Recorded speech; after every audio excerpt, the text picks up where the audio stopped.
My husband handed me divorce papers on stage during the grand opening of the luxury aesthetic hospital I financed. Then he smiled while my face was projected across an 8,000-pixel screen for 350 guests to judge. He thought the missing page in the envelope would stay hidden forever. But after 10 years of marriage, 6 months of health supplements, and 1 carefully rehearsed humiliation, I took the microphone, looked directly at him, and said 6 words that made the entire ballroom go silent. Thank you for being here. Before we begin, I'd love to hear from you in the comments. Tell me where you're listening from and what time of day it is. Your voice adds something important to this space. A quick note. This story includes some fictionalized details for emotional impact, but the lesson is what matters most. My husband handed me divorce papers on stage in front of 350 people, and the strange thing is for about 3 full seconds, I thought he was joking. But I'm getting ahead of myself. At 58, I stood beside the champagne table in the hospital I'd built, my knees aching after 6 months of permits and sleepless nights, watching Sterling shine in the spotlight I'd paid for. The J&F International Aesthetic Hospital grand opening had drawn exactly the crowd we'd planned: judges, health officials, society figures whose names opened doors, and reporters whose cameras never stopped moving. The main lobby smelled like money-imported lilies, French champagne, and the particular scent of new construction that hasn't quite aired out yet. Sterling Preston, my husband of 10 years, commanded the center of the room in his custom Tom Ford suit. 39 and magnetic, he moved through the crowd with the easy confidence of a man who'd never paid for anything in his life. Every gesture was calculated. Every smile landed perfectly under the Edison bulbs I'd spent $4,000 installing because he said they photographed better than LEDs. Tonight represents the future of aesthetic medicine, he announced to a cluster of admirers, his voice carrying that practiced warmth that made patients trust him with their faces. Youth, innovation, perfection. Celeste Merrick hovered at his elbow. 35, polished and precise in her role as hospital director, she leaned in each time he laughed, her hand lingering a half-second too long on his arm when she whispered something I couldn't hear. My 30 years of business instinct stirred beneath the exhaustion the way your body knows something before your mind catches up. I'd built this. Every brick, every permit, every sleepless night negotiating with contractors who thought a woman my age couldn't possibly understand load-bearing walls or surgical suite ventilation requirements. The champagne flute in my hand cost $8 per glass. I knew because I'd approved the catering invoice. Judge Morrison stood near the bar, a family court veteran Sterling had courted for months with invitations to golf and opera. He nursed expensive scotch, the 30-year Macallan I'd ordered specifically because Sterling mentioned the judge preferred it, and nodded approvingly at the marble floors.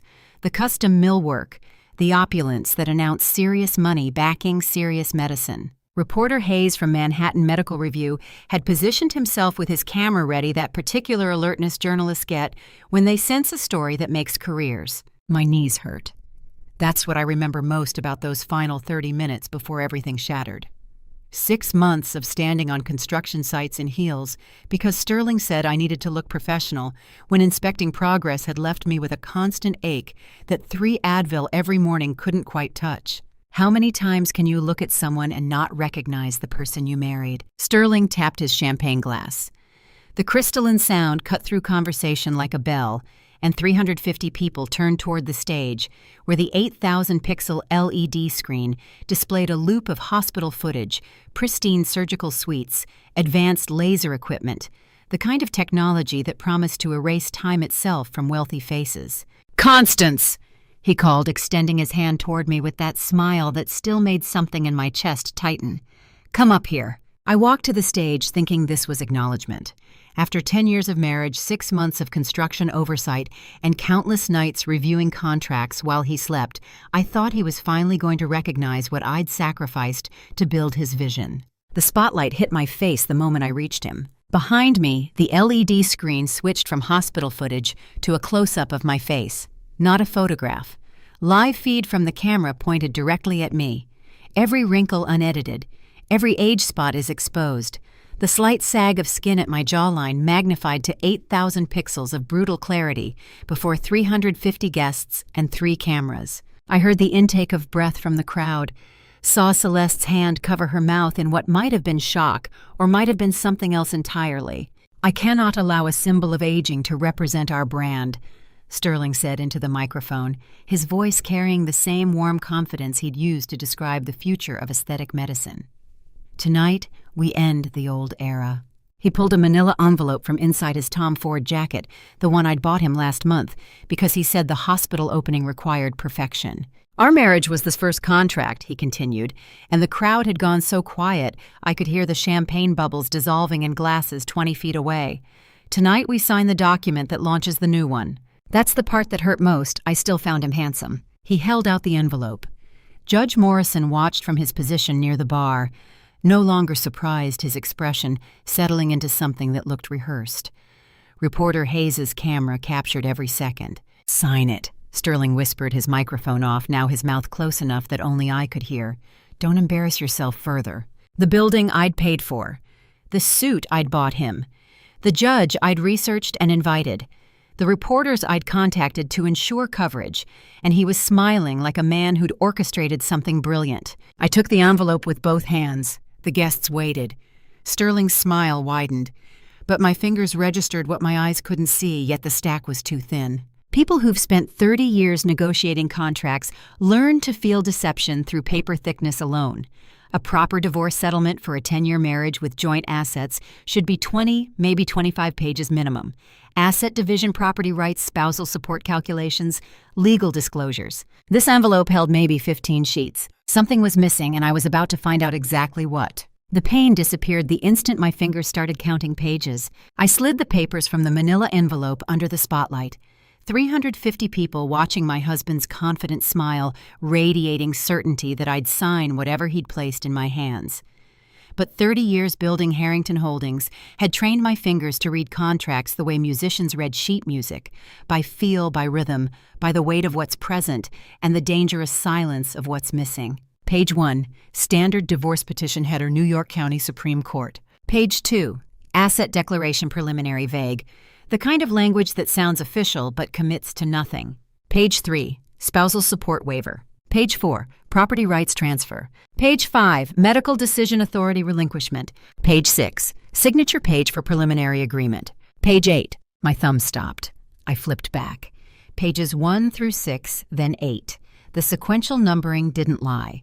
7 was gone, not misprinted, not stuck together, but deliberately removed. The paper thickness had told me first. Now my eyes confirmed what my fingers already knew. Sterling leaned close, his cologne the same Creed Aventus I'd bought him for our anniversary. His whisper carried all the warmth of a contract termination. "Sign it." He set his mouth near my ear, his body angled so the cameras couldn't catch his words.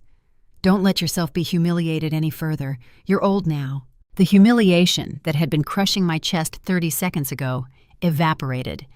In its place came something I only knew from my most crucial negotiating tables, a terrifying calm that made my vision sharpen and my heartbeat slow until I could count the individual faces in the crowd. Judge Morrison near the bar watching with practiced neutrality, reporter Hayes with his camera trained on my face, capturing every micro-expression.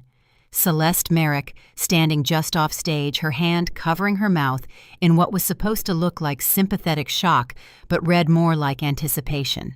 And Sterling beside me, so confident he'd miscalculated that the woman who'd spent 3 decades negotiating 8-figure deals might notice when someone tried to rob her with incomplete paperwork. "Page 7, I said quietly just to him. His smile didn't waver. "I don't know what you're talking about." "Yes," I said, looking at him directly for the first time since he'd pulled out the envelope. "You do. 30 years sitting at negotiating tables taught me one thing: people only hide the papers they fear most." I turned toward the microphone. My hand didn't shake when I lifted it from the stand. My voice didn't tremble when I spoke. "Sterling," I said, and my words carried through the hall with the same clarity as his announcement about ending the old era. "Why did you hide page 7's 6 words?" The entire ballroom went silent. The silence that followed was so complete I could hear champagne bubbles dissolving in glasses 20 feet away, could hear the soft whir of reporter Hayes's camera, could hear my own heartbeat steady and slow in my ears. Sterling paused for exactly 1 second, long enough for me to see the calculation behind his eyes, the rapid assessment of whether to acknowledge or deflect. He chose deflection, turning toward the crowd with a practiced expression of concern. "Security, please," he said, gesturing toward 2 guards stationed near the entrance. "My wife is clearly having a difficult moment." The guards started forward. The 2 security personnel started forward, moving toward the stage with professional efficiency. But they didn't make it to the steps.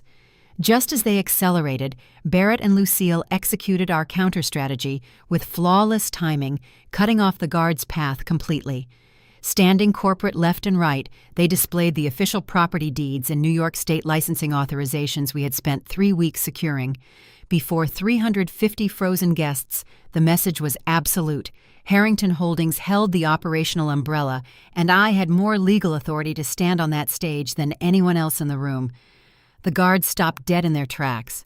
I could hear my own heart pounding. Judge Morrison's expression shifted from rehearsed neutrality to something sharper, the look of a man realizing he'd been invited to witness one play, but was watching an entirely different performance unfold. Reporter Hayes's camera swung between Sterling's face and mine, capturing what I knew the lens would show my husband's confident mask cracking for the first time in 10 years of marriage. "Constance," Sterling said, dropping the microphone pretense, using my full name the way he only did when we were alone and he wanted something. "Let's discuss this privately." "No," I said into the microphone, and the word echoed through the hall with absolute finality. "You chose to do this publicly, in front of judges, in front of reporters, in front of 350 witnesses, so we'll finish it publicly." Celeste Merrick's hand dropped from her mouth. Her eyes met Sterling's across the stage, and I watched some unspoken message pass between them, the kind of communication that comes from coordination, from planning, from knowing each other's contingencies. But they hadn't planned for this. They hadn't planned for Barrett stationed in the crowd with legal authorization. They hadn't planned for Lucille with 3 decades of prosecution experience and every permit document memorized. They hadn't planned for the possibility that the aging wife they were humiliating might have spent 30 years learning exactly how to recognize when someone was trying to destroy her with paper and ink. Sterling looked at me, truly looked at me, and I saw something I'd never seen in a decade of marriage.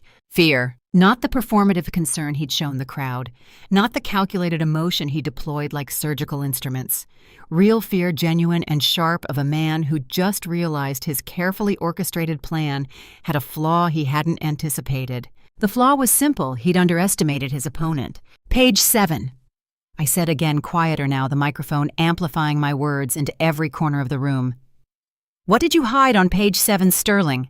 But to understand how I ended up on that stage with those documents in my hand, I have to take you back to the beginning. But to understand what led me to that stage with those documents in my hand, you need to know about the man I chose when I was 48 years old. 2014, 10 years before that hospital opening. I sat in my office on the 34th floor of Harrington Holdings, recently divorced from a marriage that had been more merger than love, running an investment group worth $50 million, and feeling the particular loneliness that wealth cannot cure. Sterling Preston was 29, a surgical intern with hands so steady they could reconstruct a face and a mind sharp enough to remember every patient's name without notes. He pursued me for 8 months. 8 months of coffee meetings that turned into dinners. 8 months of conversations about art and philosophy and the weight of legacy. 8 months where he never once, not a single time, asked about Harrington Holdings, never inquired about my portfolio, never mentioned the building with my family name on the 34th floor.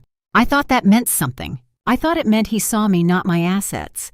I thought it meant that at 48, I could still be wanted for reasons that had nothing to do with balance sheets and corporate structures. "I've never met anyone who listens the way you do," he said during one of those dinners, his hand covering mine across white tablecloth, his eyes holding contact in that way that made you feel like the only person in the room.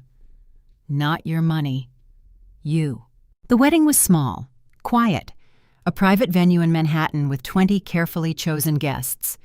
Barrett stood in the front row, 22 years old, and watching with his father's careful eyes, my first husband had passed those eyes to our son, along with his instinct for reading people. Afterward, while Sterling charmed the handful of guests, Barrett pulled me aside. "If you're happy, I'm happy too," he said, and there was something in his voice I should have heard. I just want you to keep your eyes wide open." I kissed his cheek and told him I appreciated his concern, but I was fine. I was happy. Sterling made me feel young again, relevant again, seen again after years of being reduced to my net worth and my maiden name. I didn't hear Barrett's words as the warning they were. Change doesn't happen in a day. It happens slowly, like water seeping into the foundation. You don't realize it until the walls start to crack. 3 years into the marriage, 2017. Sterling had been promoted twice at the hospital, his reputation growing with each successful surgery, each patient who walked out looking 10 years younger than when they'd walked in. We'd started discussing the Aesthetic Medicine Center, his dream project, he called it, though I was the one writing the checks. He came to me in the Harrington Holdings meeting room, the same room where I'd negotiated 8-figure deals carrying a leather portfolio and wearing the expression of someone about to say something important. "I've been thinking," he said, spreading preliminary hospital plans across the mahogany table. "You are the inspiration for this project, but I should be the executor." I looked up from the documents. "Clients need to see a doctor at the helm." He continued, his voice carrying that reasonable tone he used when explaining complex surgical procedures to anxious patients. "Not a businesswoman, you understand. It's about credibility in the medical community." It sounded rational. Everything Sterling said always sounded rational. He had a gift for making the unreasonable feel inevitable. "You'll still control the financing," he assured me.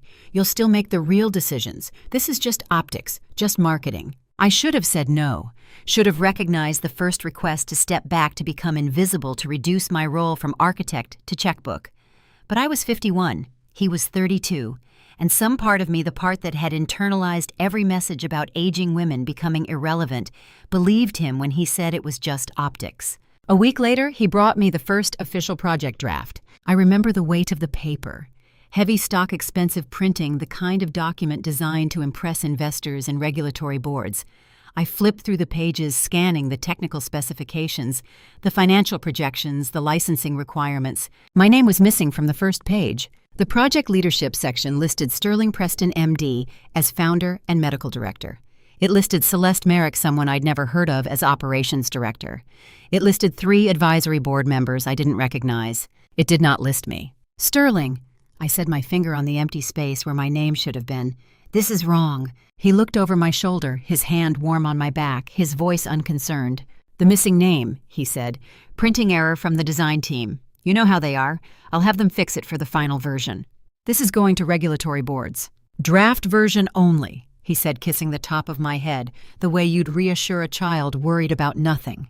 "Trust me, the final documents will have everything correct." I sat there with that heavy paper in my hands, looking at the space where my name should have appeared, and I made a choice. I signed it. I backed down, and I called it trust. I told myself it was a printing error. Told myself Sterling wouldn't deliberately erase me from a project I was financing. Told myself that questioning him would make me look paranoid, controlling, like the kind of woman who couldn't let her husband shine. I signed that paper with my name missing from the top. I called it trust. Now I have another name for it. It was the first concession, the first time I accepted his explanation without pushing, the first time I signed something I knew was incomplete because questioning felt harder than trusting. The printing error was never fixed. When the final documents went to the regulatory boards, my name still wasn't on page 1. By then, Sterling had explained it away again. Better optics, cleaner messaging. "Don't worry, you're still the financial backbone." And I didn't push, didn't demand, didn't insist on the correction I'd been promised. I signed that paper, I backed down, and I called it trust. Now standing on that stage 10 years later with divorce papers missing page 7, I understood what that first missing name had really been. Not a printing error, a test, to see if I would notice, to see if I would fight, to see if I would sign away my own visibility when he asked me to wrap in reasonable explanations and affectionate reassurances. I had passed his test by failing my own. And it wasn't the last paper I would sign without looking close enough. I don't know exactly when it started, but I remember the first glass of medicine. January 2024. 7 years after I'd signed that document with my name missing, 6 months before the hospital opening that would become the stage for my public humiliation. Sterling appeared in our bedroom doorway holding a tall glass of greenish liquid that caught the lamplight and looked almost beautiful. "I made this fresh for you," he said, crossing to where I sat reading quarterly reports in bed. "Ginkgo omega-3 B complex. You've been working so hard." The glass was cold in my hand. The liquid tasted like bitter earth and artificial sweetness, the way health supplements always do when they're trying to mask something unpleasant. "Every night?" I asked. "Every night," he confirmed, kissing my forehead. "Think of it as preventative care. You're 58. Brain health is crucial at your age." "At your age?" The words landed soft but sharp, reminding me I was 19 years older than the man standing beside my bed with such attentive concern. I drank it. The first week I slept better than I had in months. Deep, dreamless sleep that left me grateful for Sterling's thoughtfulness. He prepared the supplement himself each evening, never missing once, the routine becoming as natural as brushing teeth or locking doors.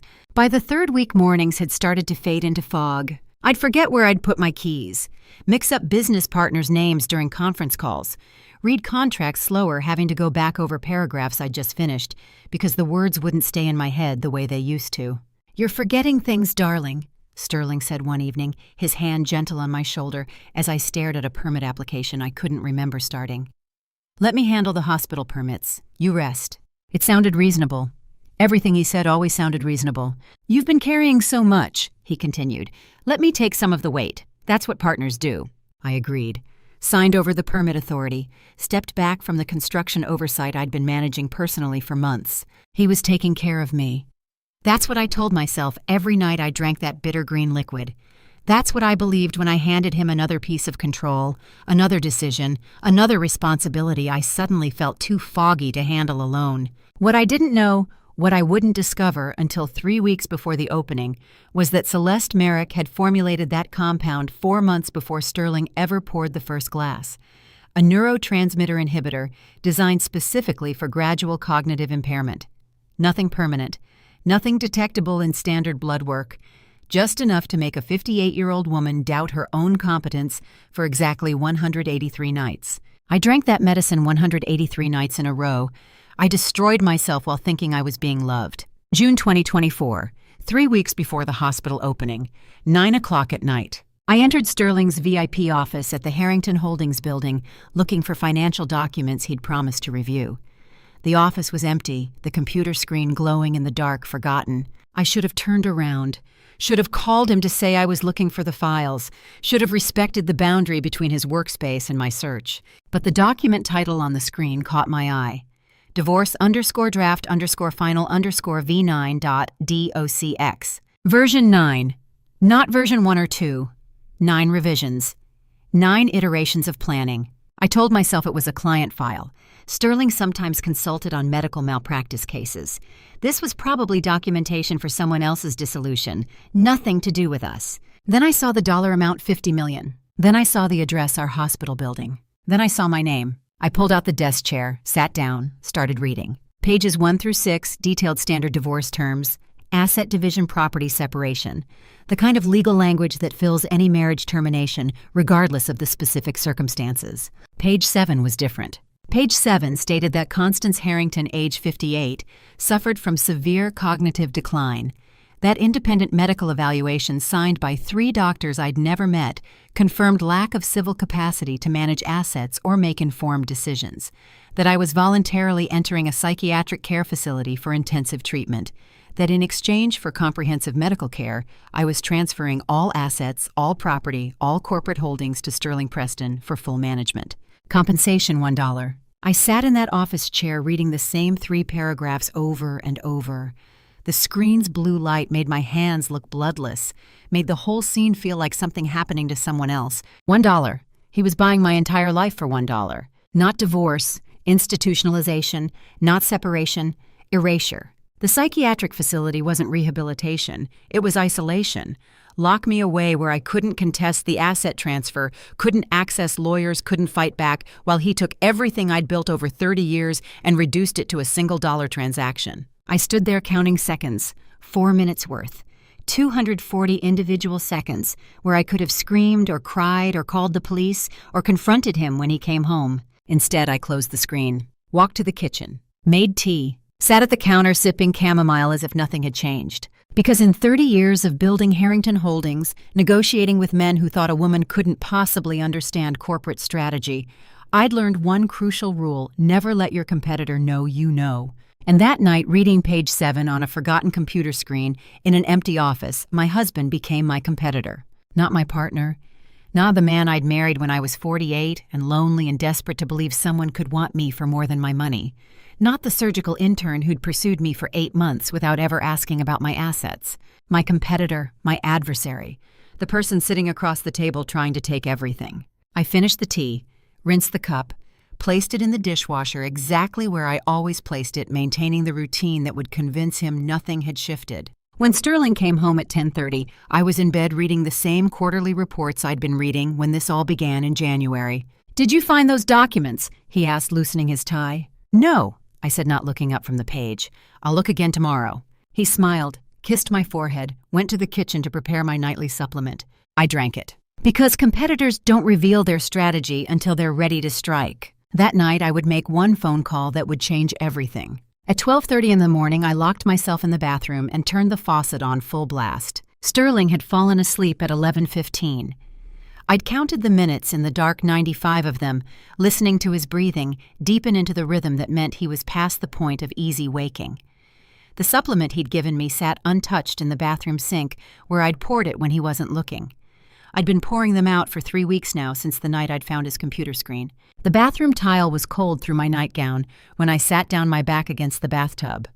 The rushing water created enough noise to mask a whispered conversation, something I'd learned during hostile merger negotiations. When you needed to make a call, no one could overhear. My hands shook dialing Barrett's number. 3 rings. 4. I started rehearsing the apology for waking him at this hour, for dragging him into this, for not listening 10 years ago when he'd told me to keep my eyes open. "Mom?" His voice was alert, too alert for someone woken from sleep. "Are you okay?" "Son," I whispered, keeping my voice low even with the water running. "I need you, but you mustn't let anyone know." Silence. 3 seconds. That's how long Barrett stayed silent. Long enough for me to wonder if I'd made a terrible mistake calling him. Long enough to imagine he'd side with Sterling, tell me I was paranoid, suggest I was experiencing exactly the cognitive decline the divorce papers claimed. Long enough for 30 years of learned self-sufficiency to whisper, I should hang up and handle this alone the way I'd handled every crisis since my first divorce. "I've been waiting for this call for 2 years, Mom," Barrett said finally, and his voice carried something I couldn't quite identify. Not surprise, not concern, something else. Relief. 2 years, I repeated. 2 years, he confirmed. Since the day Sterling asked me to co-sign documents transferring your primary residence into a medical holdings trust. Said it was for tax purposes. I told him no and started watching. The water kept rushing, my back pressed harder against the cold porcelain tub. "You knew," I said. "I suspected," Barrett corrected. "I couldn't prove anything. And I couldn't tell you because," he paused, "because you weren't ready to hear it. You had to see it yourself." That sentence delivered simultaneous pain and relief in equal measure. Pain because my son had seen the truth I'd refused to acknowledge for years. Relief because I wasn't crazy, wasn't paranoid, wasn't experiencing cognitive decline that made me imagine conspiracies where none existed. "Page 7, I whispered, and my voice cracked on the words. "Psychiatric facility, asset transfer, $1, he's taking everything." "I know," Barrett said, and there was steel in his voice now. "Or I guessed close enough. What did you find?" I told him. About the computer screen left glowing, about the divorce document with 9 revisions, about the medical evaluations from doctors I'd never met, claiming I lacked capacity to manage my own life, about the supplements Sterling had been preparing every night for 6 months, about the fog that had been clearing since I started pouring them down the sink 3 weeks ago. About realizing that every symptom Sterling would claim as evidence of my decline was manufactured by the medicine he'd handed me with such loving concern. "Mom," Barrett said when I finished, and his voice had gone very quiet, "listen to me carefully. You cannot let him know you know, not yet. Can you keep drinking those supplements?" "I've been pouring them out." "No," he said. "You need to keep taking them, or at least appear to. The fog, the forgetfulness, the confusion, that's your cover. That's what lets you move without him watching too closely. Can you do that? Can you pretend to be the woman he thinks you're becoming?" I thought about 30 years building a company in rooms where men assumed I didn't understand corporate finance. thought about smiling through condescension and maintaining composure through dismissal, and never once letting them see how clearly I read every play they thought was subtle. "Yes," I said, "I can do that." "Good," Barrett said. "Because we have 3 weeks until that hospital opening. 3 weeks to build a case, gather evidence, and make sure when he tries to destroy you publicly, we destroy him instead. 3 weeks, 21 days, not nearly enough time and somehow exactly the deadline we needed.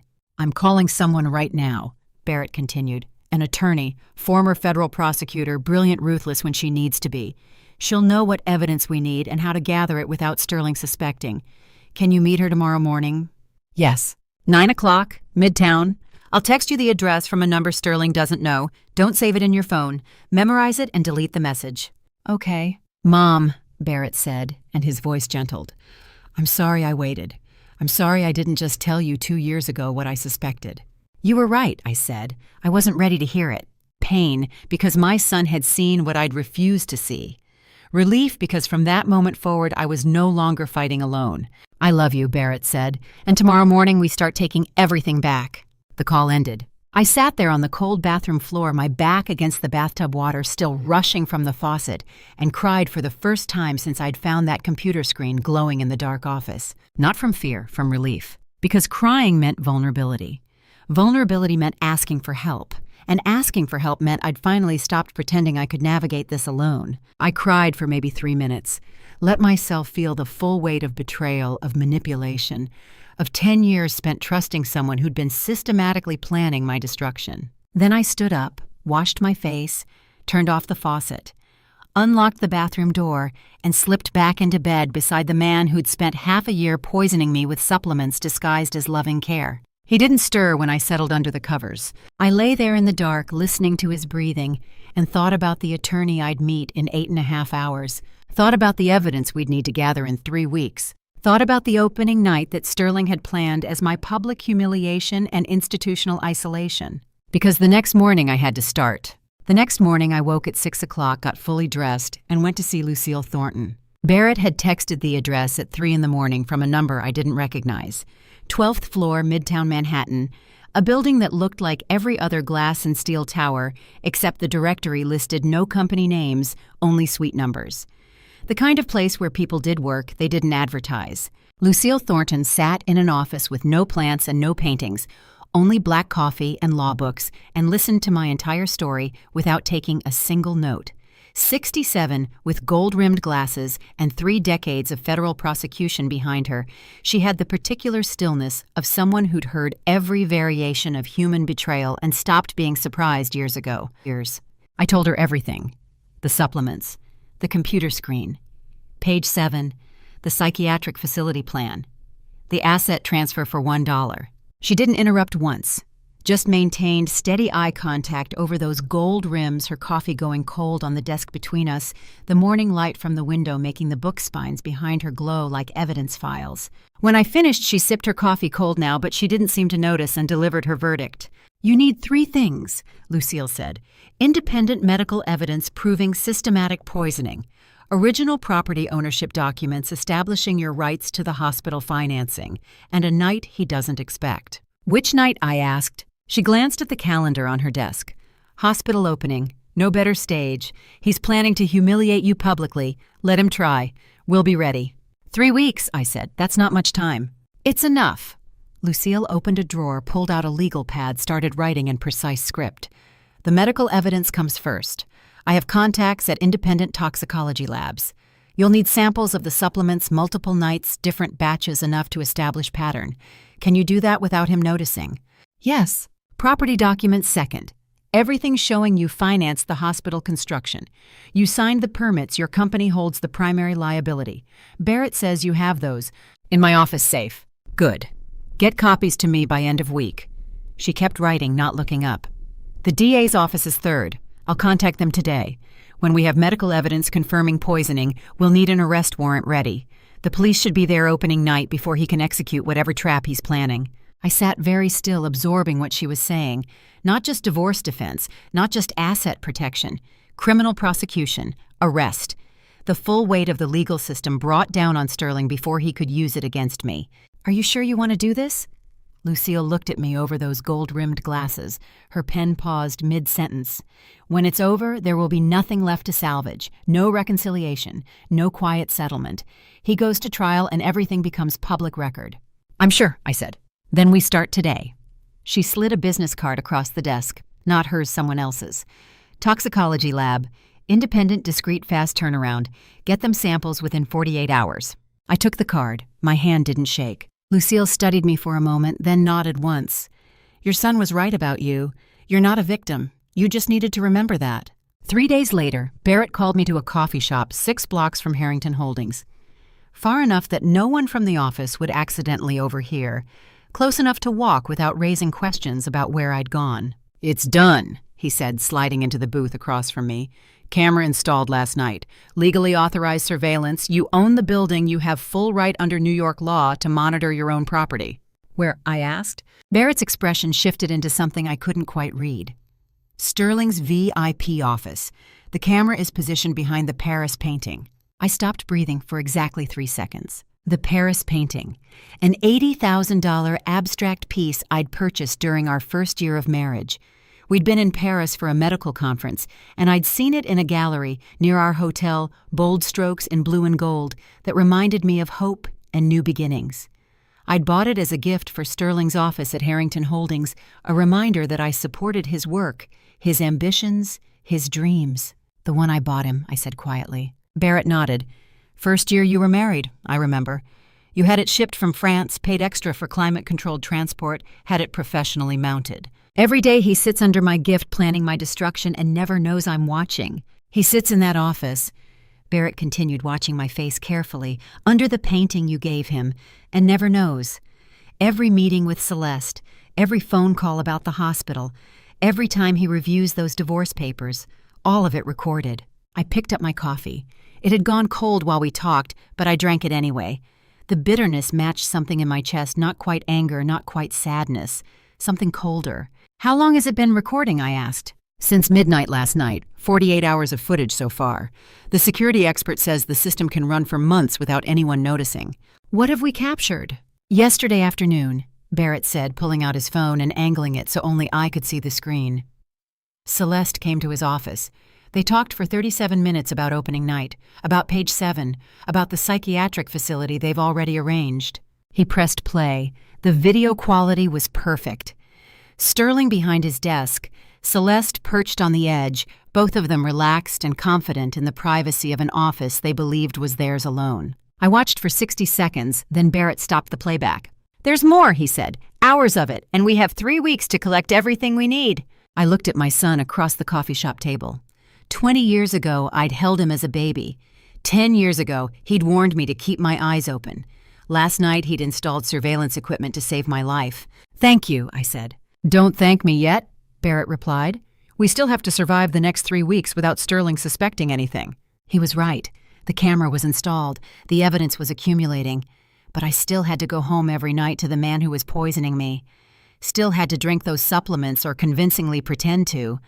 Still had to play the role of confused, declining wife while building the case that would destroy him. Sterling sits in that office every day under the painting I bought him in Paris, planning, scheming, meeting with Celeste, and he has no idea that every single word is being recorded. While Barrett handled the camera, I had to handle the medicine. Day 6. Sterling left for the hospital at 7:30 in the morning, same as always, kissing my forehead and reminding me to rest. The moment his car pulled out of the driveway, I went to the kitchen cabinet where he kept his supplement preparation supplies. The bottle was exactly where it always was. Third shelf behind the protein powder labeled with a pharmaceutical company logo I didn't recognize. Inside were small green capsules, innocuous looking, the kind you'd buy at any health food store. I'd prepared for this.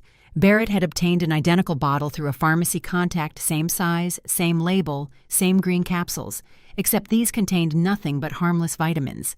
Ginkgo, omega-3, B-complex. Everything Sterling claimed he'd been giving me, minus the poison. The swap took 30 seconds. Original bottle into my purse. Counterfeit bottle onto the shelf positioned exactly where the original had been labeled, facing the same direction. My hands didn't shake. That afternoon, I drove to a medical building in Brooklyn where Barrett had arranged a meeting with someone Lucille trusted. Dr. Fletcher, a forensic toxicologist who'd worked 3 decades of criminal cases, took the bottle from me in an examination room that smelled like antiseptic and old coffee. "How many nights?" she asked. 183, I said. "He hasn't missed once since January." Dr. Fletcher's expression didn't change, but something shifted in her eyes, the look of someone who'd seen too many poisoning victims arrive too late. "I'll have preliminary results in 5 days," she said. "But I'm also sending samples to the FDA for independent batch testing. If this goes to trial, we need an unbreakable chain of custody." Lucille had already arranged that part. Federal agency involvement meant no defense attorney could claim contamination or fabrication. It meant Sterling's poison would be documented by the same institution that approved medications for public safety. I went home. That night, Sterling prepared my supplement, as always, pouring the green capsules from the bottle I'd swapped that morning into a glass with his usual attentive care. I drank it. The irony was bitter on my tongue. For the first time in 6 months, I was actually consuming the harmless vitamins he'd always claimed he was giving me. 5 days later, Dr. Fletcher called. "Temporary neurotransmitter inhibitor," she said, her voice carrying the weight of certainty that comes from laboratory confirmation. 3 to 6 months of consistent dosage causes cognitive impairment, memory loss, confusion, difficulty with complex reasoning. Symptoms are reversible if stopped within that window. "And if not stopped?" I asked, though I already knew the answer. "If you continue taking it for another 3 months, the symptoms will no longer be temporary." I sat very still in my car. I'd taken the call in a parking garage where no one could overhear, and did the mathematics. January to June. 6 months. Exactly the point where reversible became permanent if I continued. 3 more months would have taken me to September. The same month, Sterling's page 7 timeline showed for the guardianship hearing. The hearing where a judge would declare me incompetent to manage my own affairs based on medical evaluations from doctors I'd never met. 3 months. That was exactly his deadline. 3 months until the court could issue a guardianship order without my signature, without my consent, based solely on the cognitive decline he'd created with precision-timed chemical destruction. He hadn't been slowly poisoning me out of cruelty or impulse. He'd been executing a calculated timeline where every dose brought me closer to permanent incapacity that would legally justify everything page 7 promised. The horror of it calcified into something colder than fear. Mathematical, strategic, the kind of fury that sharpens focus instead of clouding it. I called Lucille. "We have the medical evidence," I said. "Good," she replied, "because we have another problem." 2 days later, day 12 of our preparation, 10 days before the hospital opening, I sat in Lucille's office while she spread corporate documents across her desk like evidence at a crime scene. "He's been signing contracts," Lucille said, tapping 3 separate files. "Director-level agreements, partnership terms, equipment leases, all within the past 2 weeks, none with your signature or authorization." I picked up the first document. Sterling's signature dominated the bottom, bold and confident. The space, where my name should have appeared as Harrington Holdings owner, remained conspicuously blank. "He's creating a legal precedent," Lucille continued, "making it seem like you don't exist in the operation before you actually disappear. If I gave him 30 more days, he could argue to a judge that you'd voluntarily relinquished your operational role, that the cognitive decline simply formalized what you'd already chosen." 10 days until opening," I said. "Exactly. Which is why he chose that night. Any longer and his paper trail becomes too obvious. Any shorter and he doesn't have enough documentation to support the guardianship claim." I studied the contracts. 3 partnerships for medical equipment, 2 consulting agreements with aesthetic surgery specialists, 1 catering contract for the opening night event. All signed in the past 14 days, all creating the impression that Sterling Preston ran Harrington Holdings operations, while I faded into irrelevance. "He thinks he's being patient," Lucille said, her gold-rimmed glasses catching the office light. "But look at the dates, look at the frequency. He's actually in a hurry." She was right. The spacing between signatures showed acceleration. First contract signed 12 days ago, second contract 9 days ago, third, fourth, and fifth contracts all within the past week. Not the careful, methodical approach of someone confident in their timeline. The rushed desperation of someone racing against a deadline they'd set for themselves. "A hurried person makes mistakes," I said quietly. Lucille nodded. "And he's been making them for weeks. Look at this." She slid another document across the desk. a partnership agreement with a medical supply company, Sterling's signature at the bottom, and at the top the entity he was signing on behalf of J&F Medical Holdings LLC. Not Harrington Holdings, not the company I owned. A new entity he'd created without my knowledge or authorization, using a name that would later become central to everything that happened on opening night. He doesn't realize, Lucille said, that this name is going to destroy him. I stared at those 3 letters. J and F. The hospital name, the LLC name. A trademark issue Sterling didn't understand because he'd been too focused on the psychological manipulation to pay attention to the legal trap he was building for himself. Sterling thought he was being careful, methodical patient, but Lucille saw what I was starting to see. He was rushing, and rushed people make mistakes they don't realize they're making. The biggest mistake. He wasn't the only one planning this. I thought I understood the whole story, until Barrett called Wednesday night. Day 12 of our preparation, 9 days before the hospital opening. I was sitting in a parking lot when my phone rang. "Mom," Barrett said, and there was something heavy in his voice. The private investigator finished the background check on Celeste Merrick. And she has a pharmacy degree, advanced pharmaceutical chemistry from Northwestern, graduated 2009, beyond the dermatology credentials on the hospital website. I gripped the steering wheel. She formulated the supplements. That's what we think. But there's something else. Barrett paused. The investigator found medical conference records, Chicago 2011, a symposium on aesthetic medicine and pharmaceutical applications. Celeste Merrick and Sterling Preston were both registered attendees. 2011. 3 years before Sterling pursued me with 8 months of coffee and dinners. 3 years before our small wedding, where Barrett stood watching with his father's careful eyes. They met 3 years before he married me, I said. Yes. So it wasn't an affair that developed during our marriage. It was planned before the marriage existed. Yes, Barrett confirmed.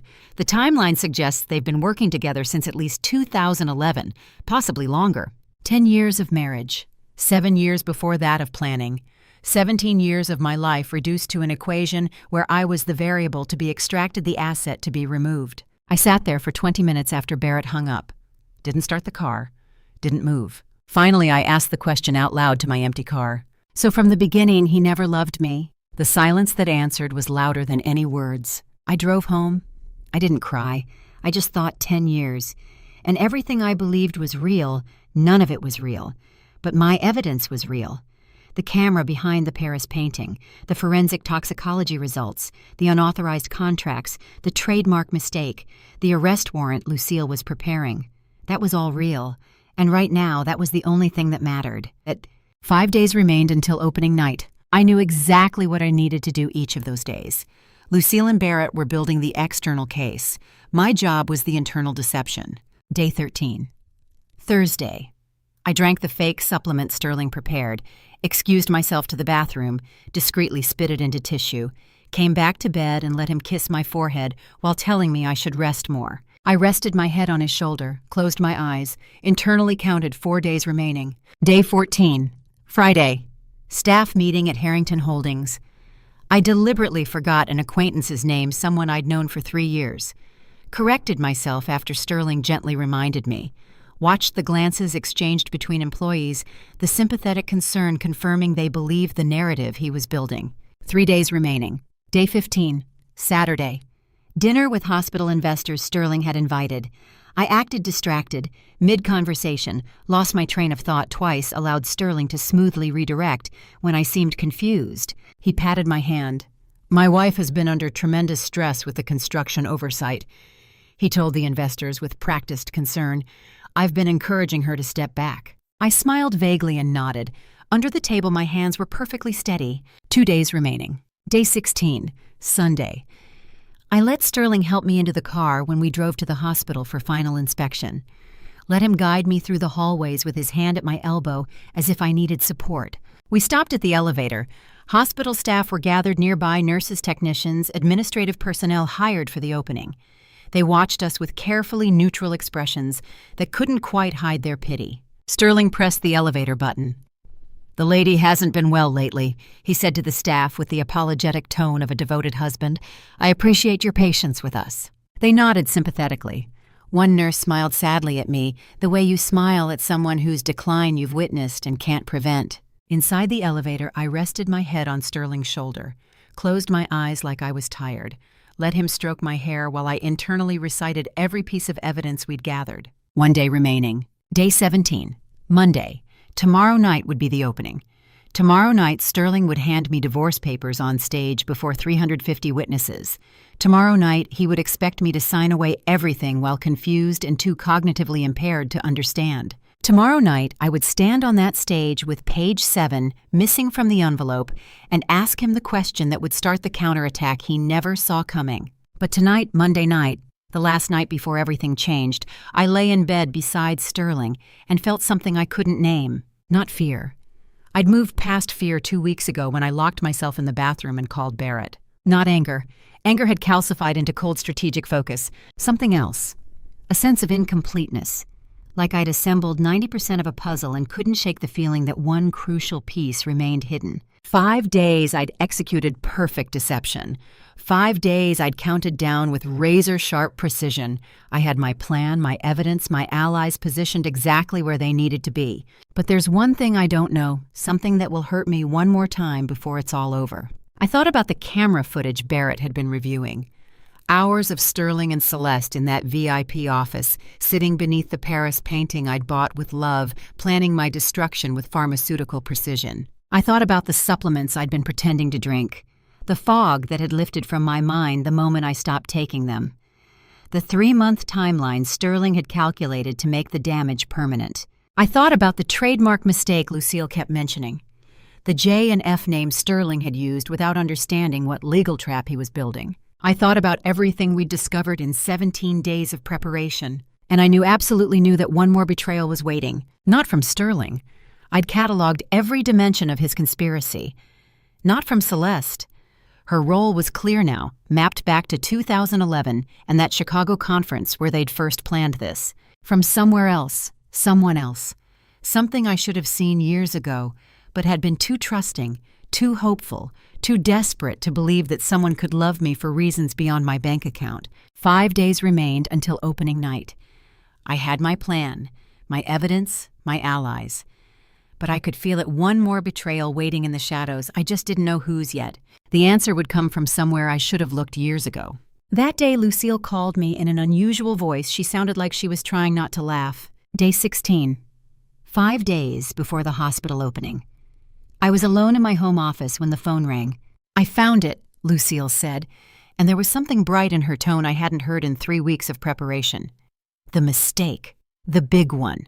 Tell me. J&H Medical Holdings, LLC. The entity Sterling created 8 months ago to move hospital assets out of your direct control. I've been reviewing the bylaws his lawyer filed. I could hear papers rustling on her end. "Look at the first page," Lucille continued, and now she was definitely suppressing laughter. "The name, J&H. Do you know what the H stands for?" "Harrington," I said quietly. "Exactly. And do you remember what you registered in 2008 when you were protecting your family business from trademark infringement?" I did remember. A comprehensive trademark filing covering Harrington Holdings and all variations. It had cost $15,000 in legal fees, and I thought it was excessive at the time. "The trademark covers the full Harrington name and all combinations derived from it," I said. "Exactly." Lucille confirmed, her voice sharp with legal precision. "The filing specifically protects the Harrington name and any abbreviated combination incorporating it, including J&H, in the New York State medical and healthcare industry. Any entity using the Harrington name or a combination built around it in medical operations without your explicit written permission is committing federal trademark infringement." The weight of what she was saying settled over me like armor. "J&H Medical Holdings," I said, "has been infringing since its inception. Every contract signed under that LLC name, all 23 equipment agreements, all the partnership terms, every legal document Sterling thought would establish his independent control void. Completely, legally void." I sat very still in my office chair. "His lawyer didn't check the trademark database," Lucille said. "Overconfidence. He assumed no one would have protected abbreviations. But you did, 16 years ago. He used my family's name, the name I registered for protection 16 years ago, to steal my property. That name wasn't a trap," I said. "It was a trap he set himself walked right into without knowing it." "Sterling thinks he's been careful," I said. He was careful about everything except the one thing that destroys his entire strategy, Lucille replied. Tomorrow I'm filing notice with the court. By opening night, Judge Morrison will have documentation proving every asset Sterling claims belongs to an LLC that legally cannot exist. I thanked her and hung up. Sat in my office looking at the framed photo on my desk, my family's company building with Harrington Holdings in gold letters across the entrance. The name I'd protected because my father had taught me that legacy meant more than money. That legacy had just saved me. The next day, day 17, 4 days before opening, Barrett called me to his office. He didn't smile when I arrived, just slid a folder across his desk with the expression of someone delivering news that would hurt. The investigator finished tracing the insider information, Barrett said. Sterling knew things he couldn't have known alone. Your private schedule, your medication list, the times you were home alone, details only someone close would have. I opened the folder. Inside were email printouts, payment records, anonymous account communications. Harriet Grantham, Barrett said quietly. My best friend of 20 years, 58, same age as me, corporate attorney at Whitmore & Grace who'd helped me negotiate 3 major deals. The woman who'd held my hand through my first divorce, who'd introduced me to Sterling at a charity gala because she thought I needed someone to make me laugh again. Personal schedule, medications, routine Sterling couldn't have known alone, Barrett continued. The investigator traced anonymous emails back to an account Harriet accessed from her office. She shared everything. In exchange, Sterling promised her 5% of the hospital shares. 5% of what we'd projected would be worth millions. 20 years. Every coffee where I'd confessed my fears about aging. Every dinner where I'd admitted feeling invisible. Every vulnerable moment I'd shared thinking friendship meant someone who kept your secrets safe. She'd sold them all for 5%. One stroke of the pen. 20 years of friendship. I looked at the evidence and wondered, when does friendship become a transaction that no one tells you about? Mom, Barrett said, are you okay? I took the opening night guest list from my purse, found Harriet's name in the H section, drew a single line through it with my pen, set the pen down. 20 years erased in 1 second. I'm fine, I said. 4 days left. We have work to do. I didn't cry. Didn't ask Barrett for details I didn't need. Just folded the evidence back into its folder and left his office with the guest list tucked in my purse, Harriet's name crossed out like she'd never existed. The night before opening July 1st evening, I stood alone in my dressing room. 18 hours remained. The mirror showed me exactly what Sterling would project on that 8,000-pixel LED screen tomorrow night. Every wrinkle unedited, every age spot visible.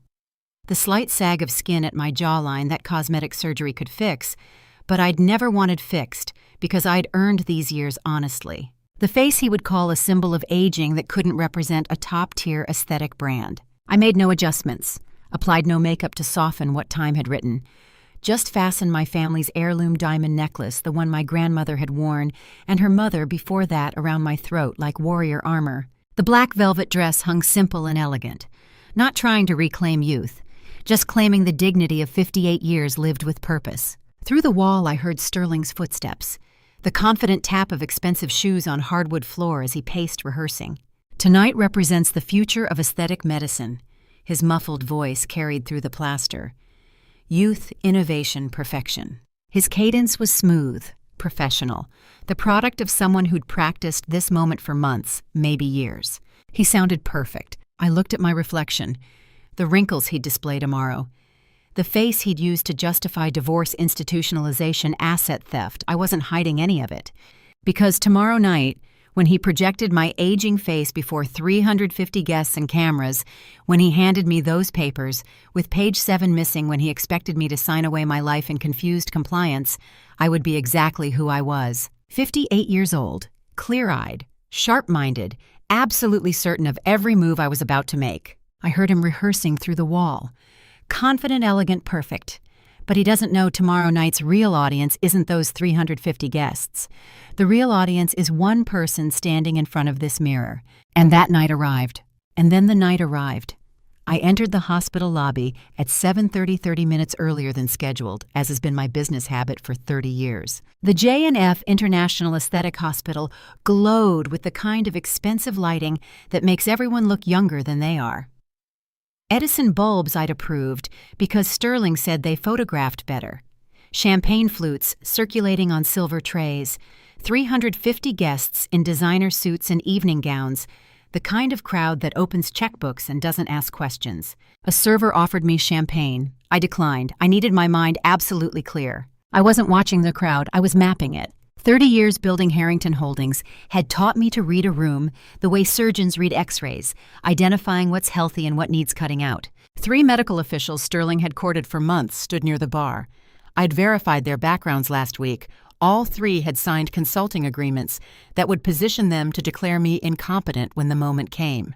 The psychiatrist, Dr. Theodore Langford, positioned himself near the side entrance. 52 licensed for 20 years clean record, except for 1 malpractice suit settled quietly in 2019. He'd be the one to sign commitment papers declaring me a danger to myself. Judge Morrison nursing expensive scotch I'd ordered specifically for him. Sterling needed judicial approval for the guardianship order. The judge's presence wasn't social, it was strategic. Reporter Hayes from Manhattan Medical Review camera ready, positioned for perfect angles. I'd called him yesterday with a carefully worded tip about a developing story at tonight's opening. He thought he was here to document a hospital launch. He was about to witness something else entirely. Barrett stood near the right wall, casual but alert. Lucille Thornton blended into a cluster of older guests on the left, her gold-rimmed glasses catching light as she scanned the room with prosecutorial precision. Celeste Merrick hovered at Sterling's elbow, leaning in, each time he laughed, her hand lingering on his arm. I knew she'd formulated the poison 4 months ago, in a pharmacy lab calculated the exact dosage to cause cognitive impairment without permanent damage until the timeline required it. She had no idea I knew. None of them did. I wasn't nervous. I was calculating every contingency with the cold focus I'd learned negotiating 8-figure deals where showing emotion meant losing millions. 7:58 p.m. Sterling walked toward the stage. I put my glass down.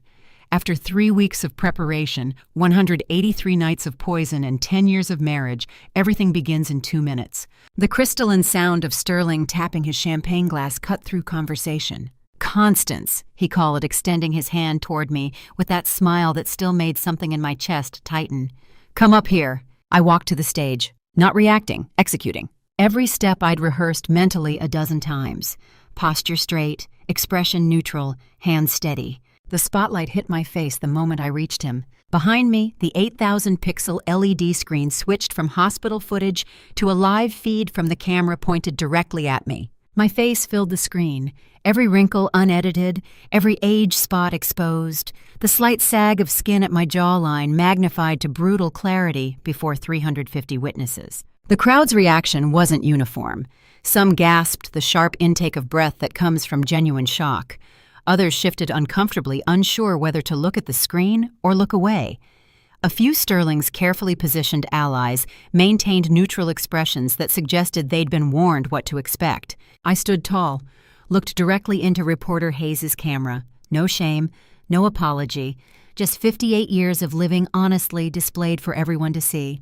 "I cannot allow a symbol of aging to represent our brand," Sterling said into the microphone, his voice carrying that practiced warmth. "Tonight we end the old era." He pulled the manila envelope from inside his Tom Ford jacket, the one I'd bought him last month, and held it out. The crowd had gone quiet enough to hear champagne bubbles dissolving in glasses. "Sign it." Sterling whispered his microphone off his mouth close enough that only I could hear. "Don't embarrass yourself further." No pain, no anger, cold concentration. He's following the script exactly as I knew he would. Now it's my turn. I took the envelope with both hands. The weight felt exactly as it had 3 weeks ago when I'd first discovered these papers on his computer screen.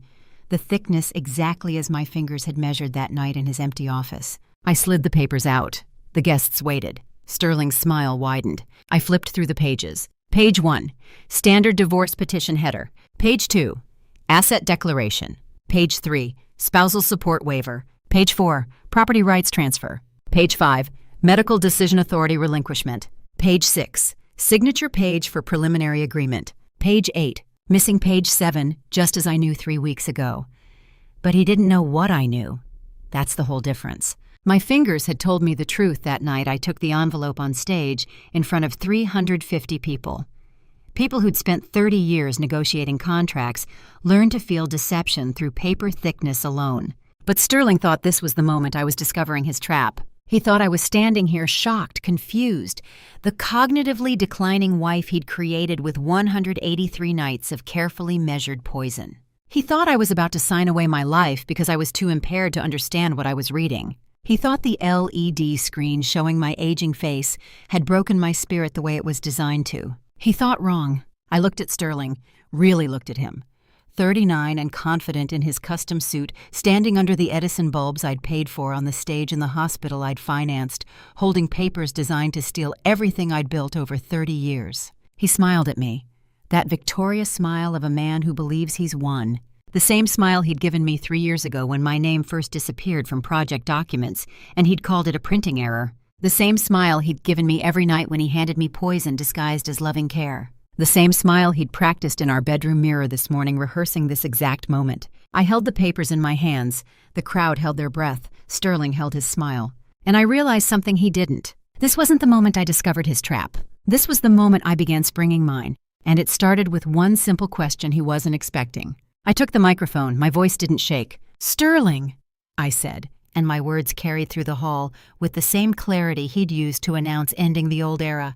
"Why did you hide page 7? Hi."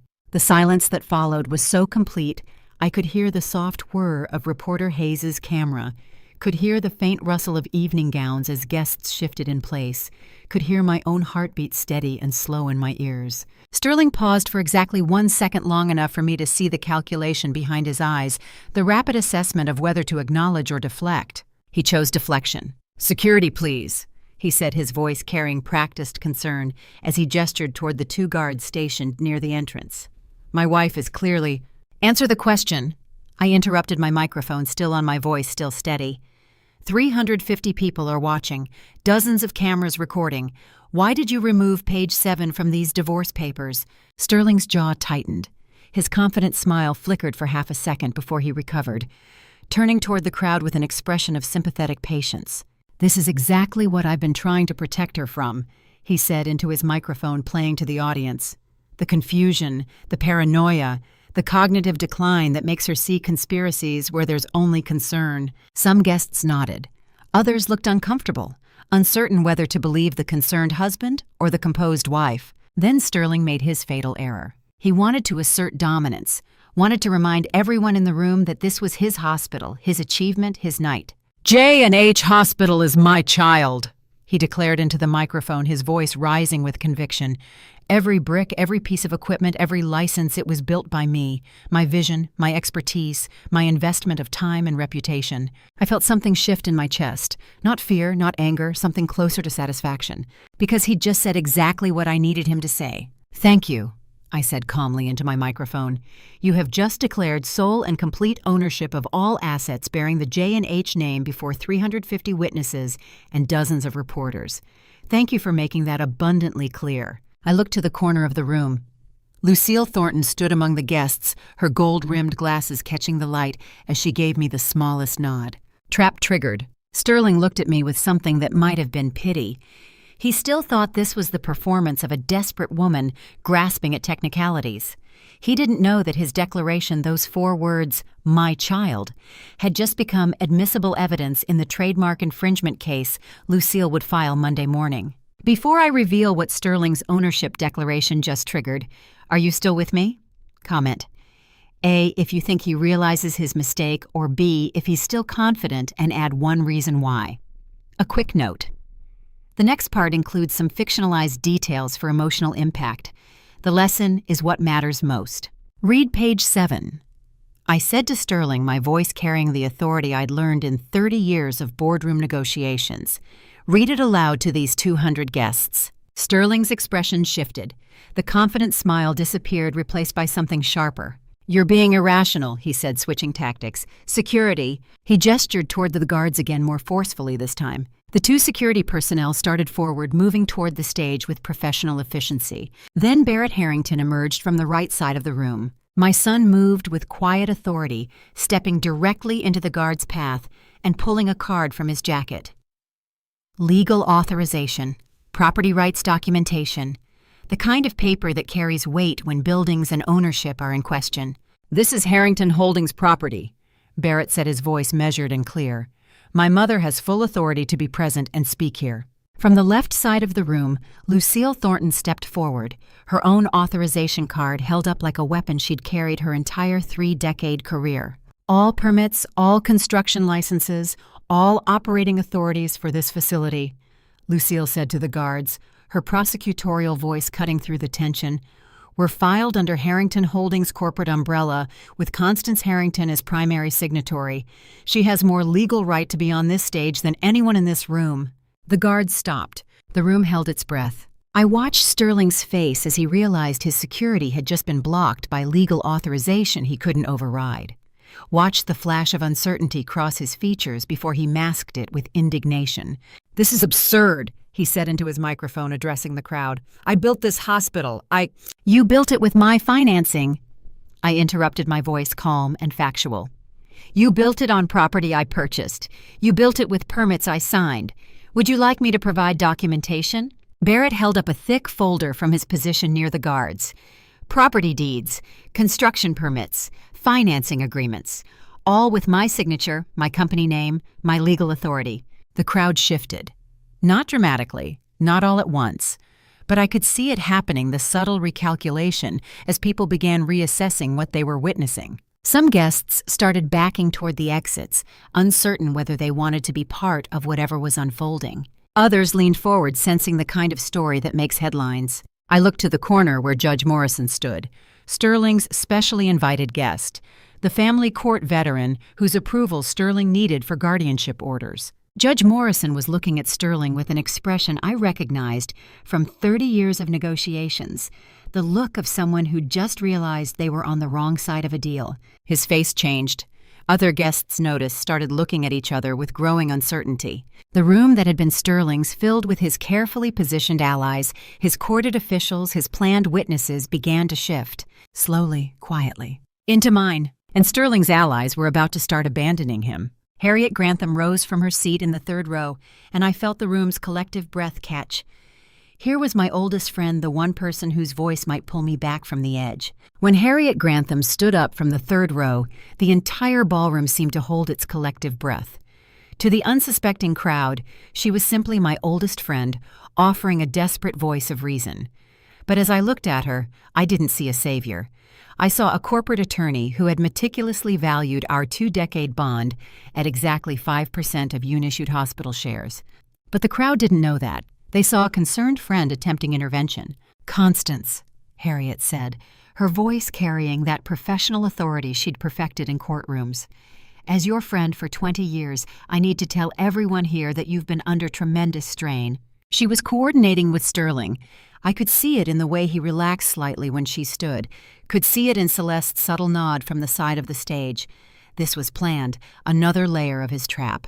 If Harriet's successful attorney, longtime friend, credible witness testified to my decline, it would corroborate everything Sterling claimed, would make the psychiatric evaluation seem reasonable, would make the guardianship order inevitable. I lifted the microphone. "Harriet?" I said, my voice cutting through her prepared speech with surgical precision. "You should know Sterling won't have that 5% share left to give you once I'm done." The words landed like a grenade in the middle of the ballroom. Harriet froze, her mouth still open mid-sentence, her hand gripping the back of the seat in front of her. The crowd turned from me to her, watched her face change as she realized what I'd just exposed, watched the calculation behind her eyes as she tried to decide whether to deny, to explain, to continue the intervention. She chose silence. Slowly, she sat back down, didn't say another word, just lowered herself into her seat and stared straight ahead, her hands folded in her lap. I watched her hand tremble against the armrest, the small physical manifestation of destroyed credibility, of a 20-year friendship ended with a single sentence in front of 350 witnesses. Some part of me, the part that remembered coffee dates and shared secrets and genuine laughter, felt the weight of what I'd just done. But most of me felt nothing except cold strategic satisfaction. Because Harriet had made her choice when she sold my information for money. I was simply making mine. Sterling's jaw tightened. I watched him absorb the failure of his Harriet intervention, watched him recalculate, watched him make the decision to escalate. He turned slightly toward the side entrance of the ballroom, made a small gesture barely noticeable unless you were watching for it. The side door opened, Dr. Theodore Langford entered carrying a leather briefcase. The psychiatrist Sterling had positioned earlier walked toward the stage with professional composure, his footsteps echoing against the marble floor. The lighting seemed to shift as he approached the warm Edison bulbs, giving way to something harsher, more institutional, the kind of fluorescent brightness that belonged in hospitals and examination rooms. Several guests recognized what was happening. I saw Judge Morrison lean toward the person next to him, whispering something that made them both look at me with new assessment. "Doctor." Sterling set his microphone off, but his voice carrying in the newly quiet room. "As you can see, my wife is in the middle of a psychotic break." Dr. Langford approached the stage, 52 with the kind of calm expression that came from years of evaluating people in crisis. He'd been paid well for tonight. Lucille had traced the payment $15,000 transferred to his consulting account 2 weeks ago. "Mrs. Preston," Dr. Langford said, his voice professionally gentle. "I'm Dr. Langford. I need to ask you some questions for your own safety." "That's a commitment assessment," I heard Judge Morrison whisper to the guest beside him. "He's trying to institutionalize her right here." The realization rippled through the crowd. This wasn't just divorce papers. This was something else entirely, something more dangerous. Dr. Langford set his briefcase on the edge of the stage, opened it with practiced efficiency. Inside were forms, official documents, legal capacity evaluation papers that I recognized from Lucille's briefing, a sworn affidavit declaring mental incapacity, a co-petitioner's signature. Sterling had both ready. If Dr. Langford submitted that affidavit tonight citing my accusations about hidden pages, my confrontation of Harriet, my erratic behavior before 350 witnesses, Sterling could file for emergency guardianship within 48 hours. A judge could freeze my assets and transfer full decision-making authority before I had time to retain counsel. The VIP witnesses wouldn't just be observers, they'd be legal validators. 350 people who could testify they'd watched me unravel publicly, making increasingly erratic claims while my husband tried desperately to help. Page 7 of the divorce papers would become irrelevant if I was deemed incompetent to contest anything. This was Sterling's final backup plan. If the public humiliation didn't break me, if the divorce papers didn't confuse me, if Harriet's intervention didn't discredit me, he'd have me committed. "Mrs. Preston," Dr. Langford said, pulling a pen from his jacket, "can you tell me what day it is?" The crowd leaned forward, cameras focused. This was the moment Sterling had orchestrated the psychiatric evaluation that would justify everything. I looked at Dr. Langford, at his open briefcase with its official forms, at Sterling standing beside him with that expression of concerned devotion that had fooled me for 10 years, at the 350 witnesses watching to see if I'd answer a simple question about what day it was. I could feel the trap closing, could see exactly how this would unfold if I let it. The evaluation, the signatures, the ambulance, the psychiatric facility where Sterling's page 7 plan could proceed without interference. But Sterling had made one critical miscalculation. He'd planned this final trap assuming I'd be alone, assuming I'd face this moment confused, cognitively impaired without allies or evidence. He was wrong. Dr. Langford stood there with his pen ready, his briefcase open, his commitment forms requiring only 2 signatures. And through the main entrance at exactly the moment Lucille and I had coordinated 3 days ago, walked someone Sterling hadn't planned for. Dr. Langford opened his briefcase, revealing commitment forms requiring only 2 signatures. Constance realized Sterling planned this final trap if public humiliation failed, but through the main entrance walked someone he hadn't planned for. The white envelope in Barrett's hand cut through the ballroom chaos like a surgeon's scalpel, sterile, precise final. My son walked through the main entrance carrying sealed evidence that would transform everything. The crowd parted as he moved toward the stage, with the quiet authority I'd taught him at boardroom tables since he was 20. Dr. Langford paused, mid-question, his commitment form still open in his briefcase, watching this new development with professional assessment. Barrett climbed the stage steps, took the microphone from the stand with steady hands. "My name is Barrett Harrington," he said, his voice carrying the same measured control I'd used throughout this confrontation.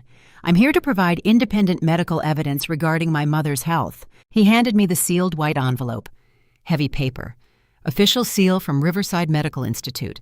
The weight of scientific proof in my hands. I opened it, pulled out the report Dr. Fletcher had prepared 5 days ago with FDA independent confirmation. The crowd leaned forward, cameras focused. This was the moment that would determine whether I was a paranoid wife having a breakdown or a victim providing evidence. I read aloud. Forensic Institute Report, July 24, 2024. I said, my voice echoing off the high ceilings.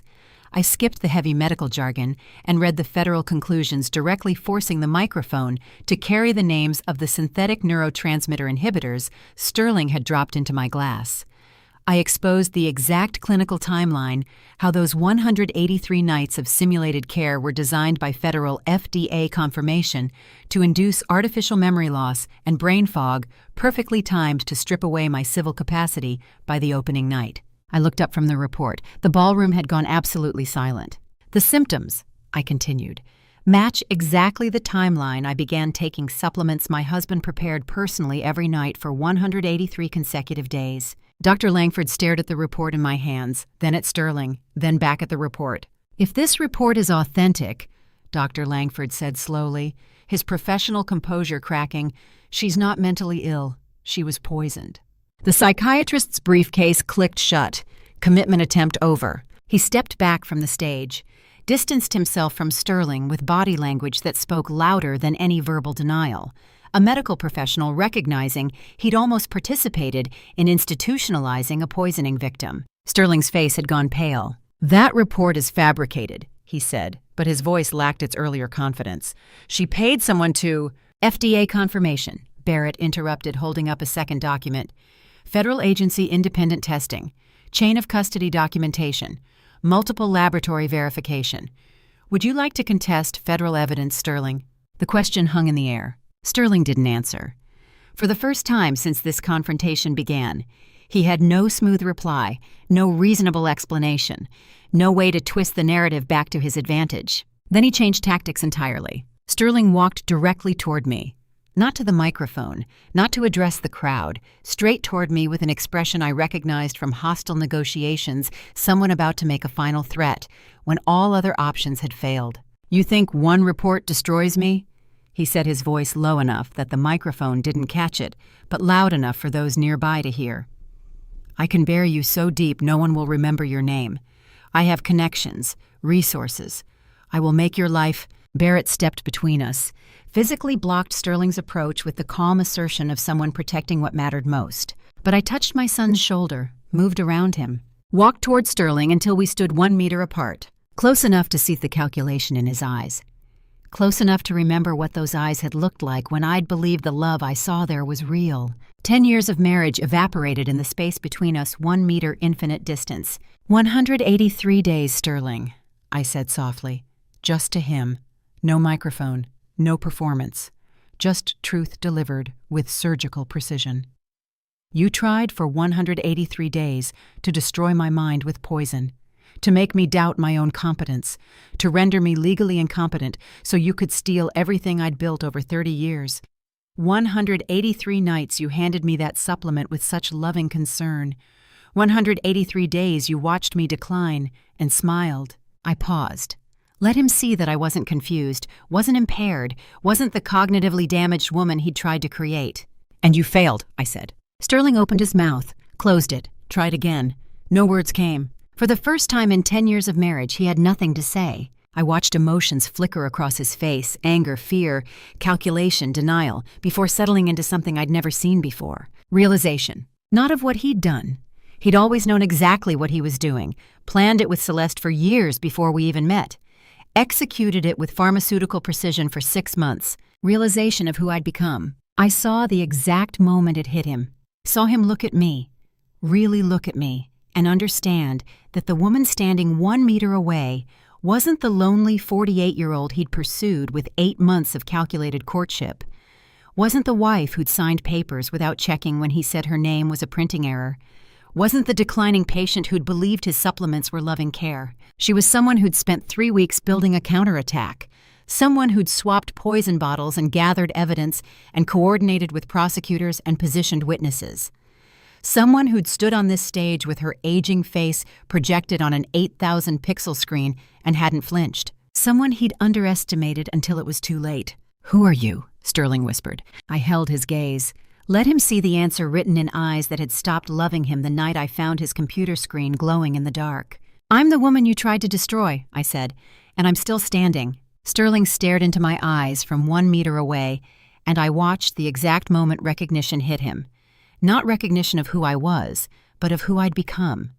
The woman he'd married, the one he'd spent 183 days systematically destroying, no longer existed. The ballroom erupted as VIP witnesses realized they'd watched a confession unfold live. I walked back to the microphone while the ballroom held its collective breath, 350 people waiting to see whether I'd retreat or attack. The forensic evidence had proven the poisoning. Sterling stood exposed before cameras and witnesses. Dr. Langford had abandoned the commitment assessment. Every element of Sterling's trap had failed. But I wasn't done, because proving he'd poisoned me only addressed the cognitive decline claim. It didn't address the hospital, the assets, the 10 years of systematic erasure that had culminated in those divorce papers with page 7 missing. I lifted the microphone. "Every piece of German laser equipment in this hospital," I said, my voice carrying with absolute clarity, "every proprietary surgical tool, every operating license required to function as a medical facility, all registered under Harrington Holdings' corporate name, my company. The investment partners, the ones Sterling had courted with promises of revolutionary aesthetic medicine, shifted uncomfortably. Effective immediately," I continued, "I am withdrawing all capital. J&F International Aesthetic Hospital officially closes tonight." The whispers erupted like a wave breaking against shore. $12 million, I heard one investor hiss to another. "We backed him with $12 million. If the hospital closes, we lose everything," the other finished. Sterling's face had gone pale again, but this time something else flickered across his features. Not panic, calculation. He walked to the microphone, took it from the stand with the smooth confidence of someone playing a card they'd been saving. Actually, Sterling said, his smile returning cold and sharp and certain that's not quite accurate. He pulled a document from his jacket. Different from the divorce papers, this one looked official, legal, sealed with notary stamps. "J&H Medical Holdings, LLC," Sterling announced, holding the document up for the crowd to see, "took over the entire equipment contract 3 days ago. Every license, every tool, every piece of equipment fully operational without my wife's involvement." The investment partners' whispers rose like a wave, $12 million evaporating in real time, then suddenly rescued by Sterling's revelation. Some guests breathed audible sighs of relief. The hospital would survive. Their investments were safe. Sterling had a contingency plan after all. From the corner of the ballroom, a man stepped forward slightly.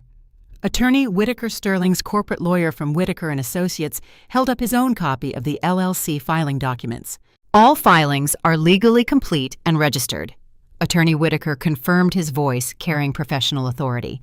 "The equipment transfer was executed with full legal compliance." Sterling's smile widened. He thought he'd won, thought he'd countered my capital withdrawal with his own brilliant strategy. I watched several guests recalculate their allegiances.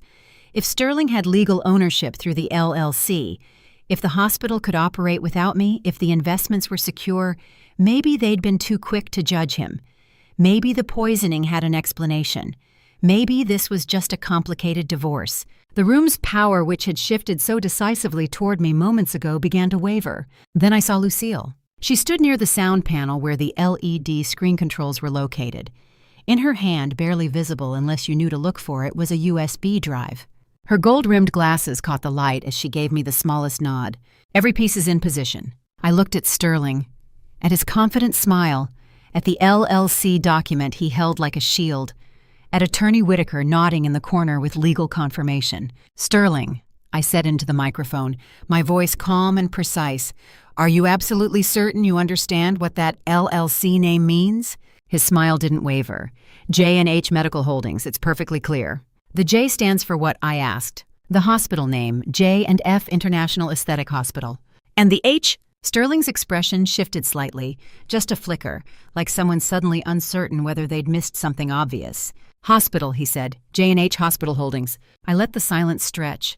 Let him hear his own words. Let the crowd process what he'd just said.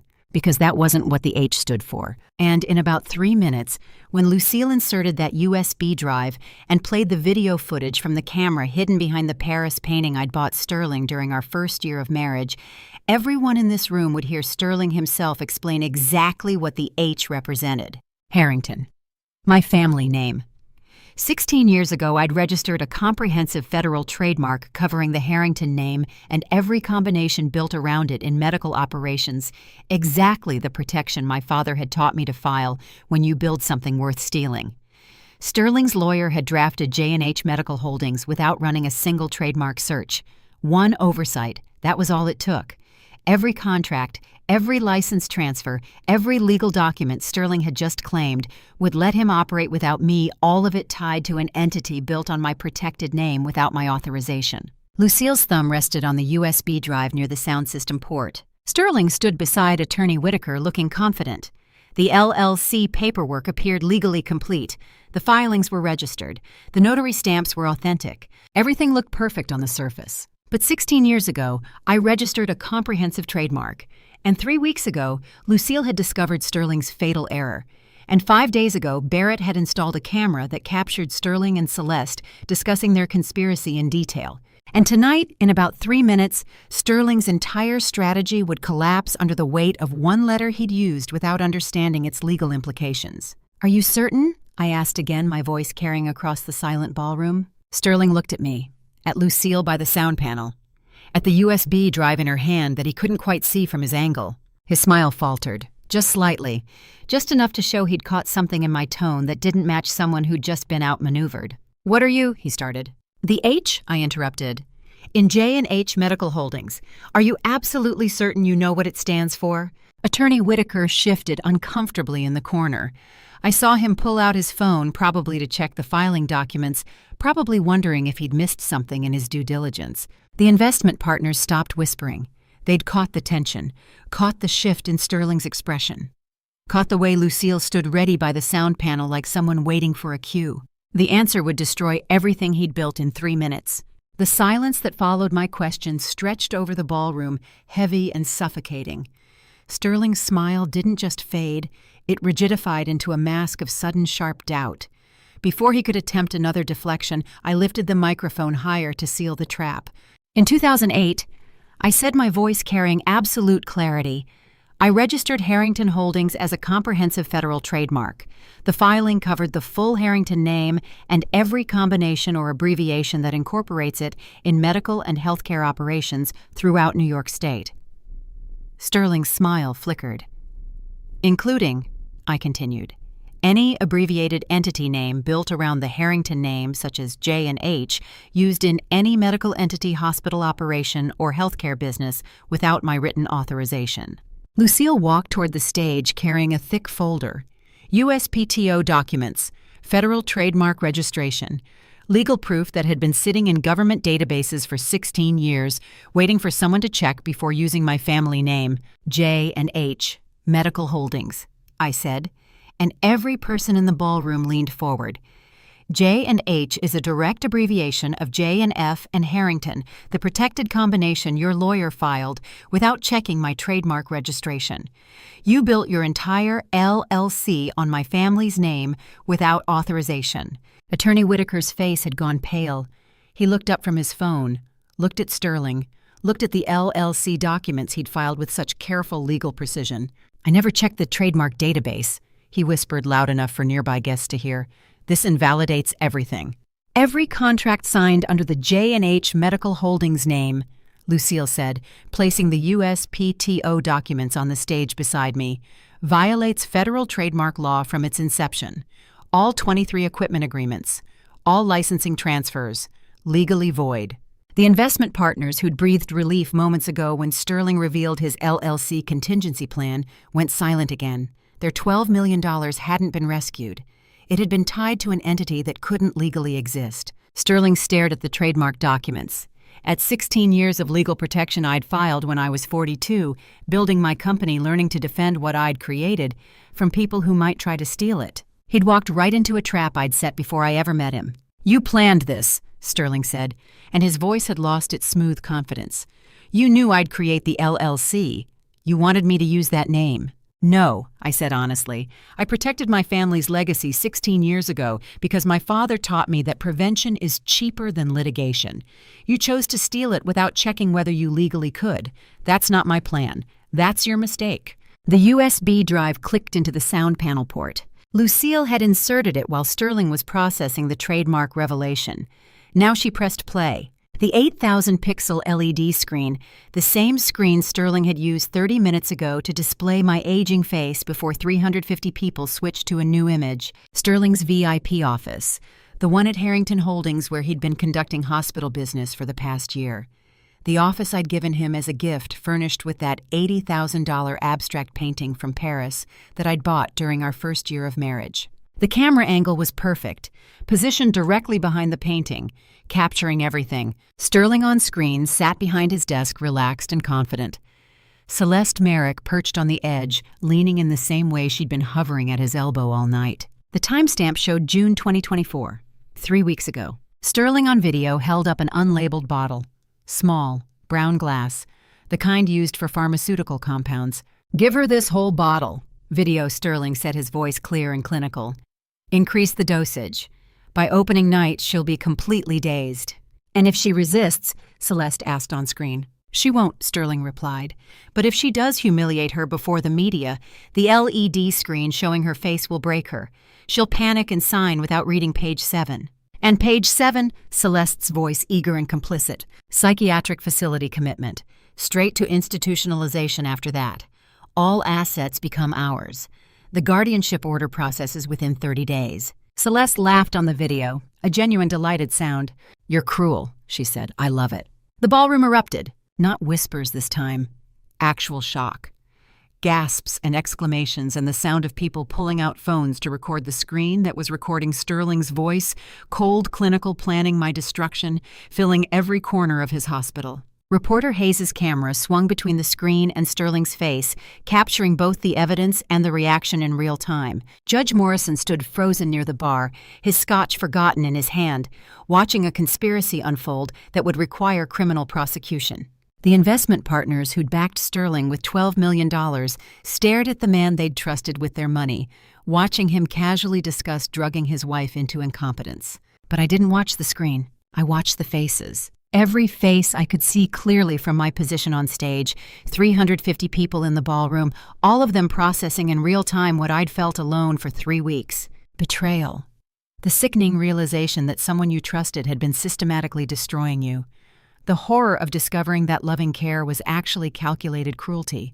The rage that comes from understanding you were never a person to them, just an obstacle to be removed. I saw it spread through the crowd like a wave, saw expressions change from uncertainty to certainty, saw allies become witnesses, saw enablers become horrified observers. Saw the room that had been carefully cultivated with Sterling's positioned supporters transform into 350 people who just watched a confession delivered in his own voice with pharmaceutical precision. On-screen video, Sterling was still talking. "The beauty of it," he said to Celeste, "is she'll never see it coming. She trusts me. She thinks the supplements are helping." 10 years, Celeste said, admiring. "You waited 10 years. "Investment requires patience," Sterling replied. "But the return is worth it. $50 million in assets. The hospital, everything she built becomes ours, and she'll be too impaired to contest any of it." I didn't watch the screen as Sterling's conspiracy played for 350 witnesses. Instead, I watched the faces, 350 people feeling in real time what I'd felt alone for 3 weeks. Betrayal rage, the sickening realization that someone you trusted planned your complete destruction. The wave was building, and I was no longer alone in it. The video ended on a freeze frame, Sterling's face mid-laugh as Celeste called him cruel, and the ballroom held its breath waiting for what came next. 350 people stood motionless, phones recording, cameras filming, witnessing the moment when conspiracy stopped being accusation and became documented confession. Dr. Theodore Langford had been standing near the stage throughout the video playback. The psychiatrist Sterling had positioned to declare me incompetent to sign commitment papers to validate the institutionalization that page 7 promised. He'd watched the entire recording without moving, without speaking, just stood there, absorbing Sterling's voice explaining how to drug a wife into cognitive impairment for asset seizure. Now Dr. Langford turned and looked at Sterling. Once, direct eye contact, no words. Then he slowly closed his leather briefcase. The lock clicked. That small sound, metal catching metal, echoed through the silent ballroom louder than any declaration. the sound of professional ethics choosing abandonment over complicity. Dr. Langford walked toward the side entrance, the same door he'd entered 15 minutes ago, carrying commitment forms and psychiatric evaluation papers. He didn't look back, didn't offer explanation or apology, just left with the quiet finality of someone who'd recognized exactly what they'd almost participated in. "Doctor," Sterling said, his voice tight. "Wait!" Dr. Langford didn't pause. The side door opened, closed, gone. "He's gone," Sterling whispered to himself, watching the door settle into its frame. His last backup plan had just walked out. The briefcase lock clicked one small sound, marking the moment Sterling's last ally walked away. I stood on stage watching Sterling process what was happening, watching him calculate options that were evaporating faster than he could assess them. The psychiatrist gone, the LLC invalidated, the video confession witnessed by hundreds, the trademark violation documented, the poisoning proven with FDA confirmation. Every contingency he'd planned had failed. But he still stood free, still uncuffed, still dangerous in the way cornered people become when they've lost everything except the will to fight. Then the main ballroom doors opened. Detective Barrett from the District Attorney's Criminal Investigation Division entered, first badge displayed, followed by 4 officers in plain clothes who moved with the coordinated efficiency of people executing a planned operation. Lucille had filed this complaint 10 days ago. I remembered the afternoon she'd called to confirm 3 days after I'd discovered Sterling's computer screen, 1 day after Barrett installed the hidden camera, while I was still pretending to drink the poison supplements and maintaining my confused act. "We'll need the medical evidence first," Lucille had said. "But once FDA confirms the poison analysis, I'll have enough for an arrest warrant. We'll coordinate timing for maximum impact." Maximum impact meant waiting until Sterling committed to his public humiliation plan, meant letting him think he was executing his carefully orchestrated trap, meant allowing him to position his witnesses and his psychiatrist and his lawyer before revealing that every move he'd made had been observed, documented, and countered. Detective Barrett walked directly toward the stage, his team flanking him with practice positioning. "Sterling Preston," Detective Barrett said, his voice carrying official authority that required no microphone amplification.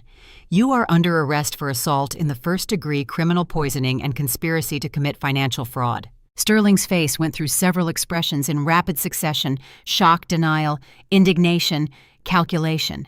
"This is absurd," he said, recovering into that smooth, reasonable tone. "You can't arrest me at my own hospital opening." "The warrant was signed 5 days ago," Detective Barrett interrupted, pulling handcuffs from his belt after FDA independent confirmation of systematic poisoning. "Lucille Thornton filed the initial complaint with our office 10 days prior with supporting evidence. You have the right to remain silent." 5 days ago, the warrant had been signed, while I was executing my perfect confused act, while Sterling was confidently counting down to tonight, while he was rehearsing his speech through the wall of our townhouse bedroom, practicing the moment of my public destruction. The legal machinery had already been in motion, judge reviewing evidence, prosecutor preparing charges, officers coordinating timing. Sterling just hadn't known. "Anything you say can and will be used against you in a court of law." Detective Barrett continued, approaching Sterling with deliberate calm. "You have the right to an attorney." Sterling looked at Attorney Whitaker in the corner, his corporate lawyer who'd drafted an LLC without checking trademark databases, who'd confirmed legal compliance for contracts that violated federal trademark law, who now stood looking at his phone with the expression of someone realizing they'd need a different kind of attorney. "If you cannot afford an attorney," Detective Barrett said, and I heard several gasps from the crowd at the absurdity of reading that line to a man in a custom Tom Ford suit at a multi-million-dollar hospital opening, "one will be provided for you."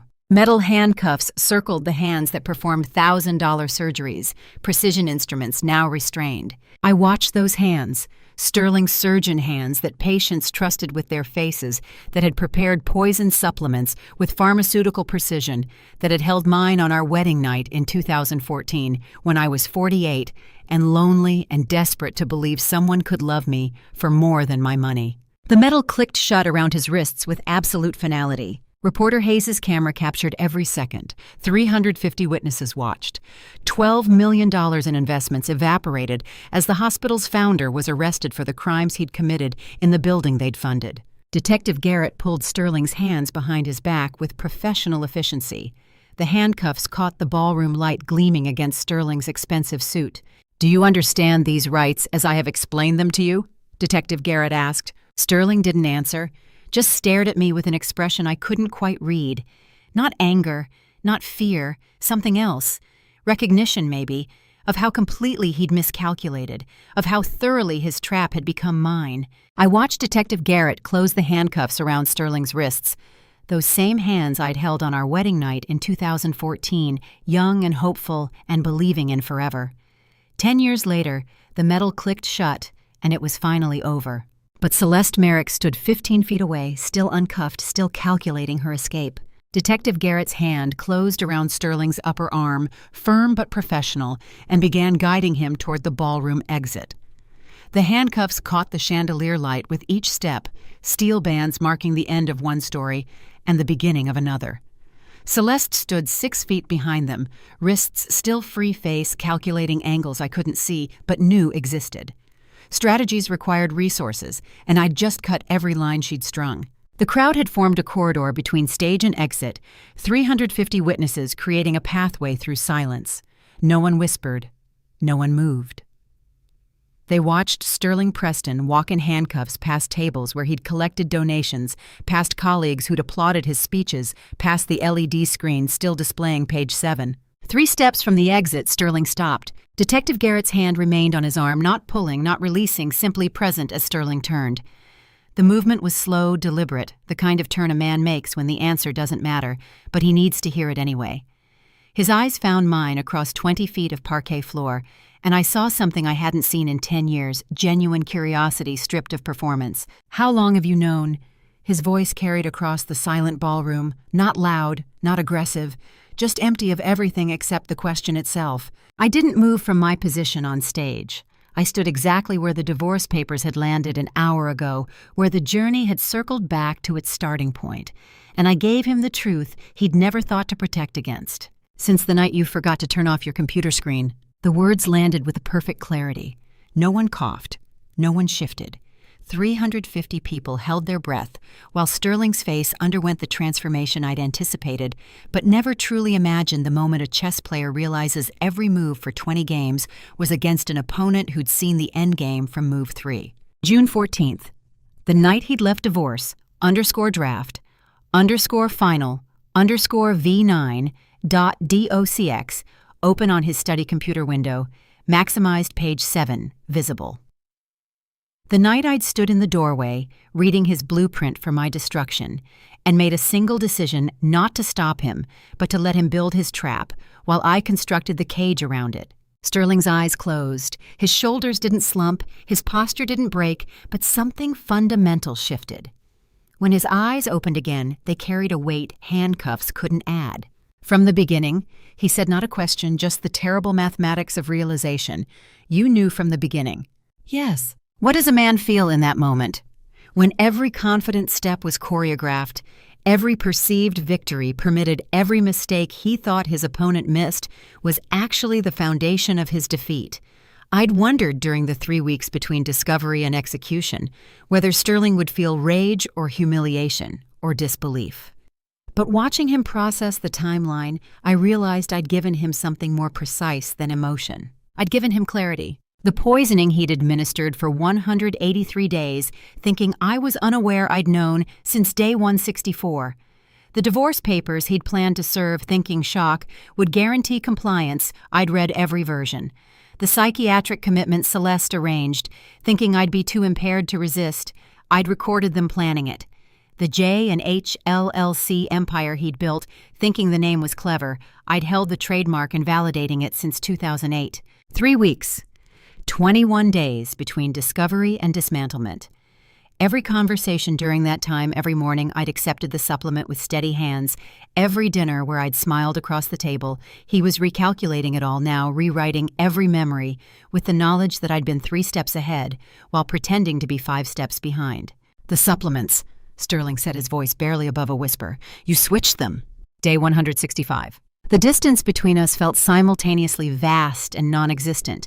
20 feet of floor, 10 years of marriage, 183 days of poison, 3 weeks of perfect performance, all collapsing into this single moment of truth, delivered without hatred or triumph, or anything except cold precision. Detective Garrett shifted his weight, the movement subtle but present.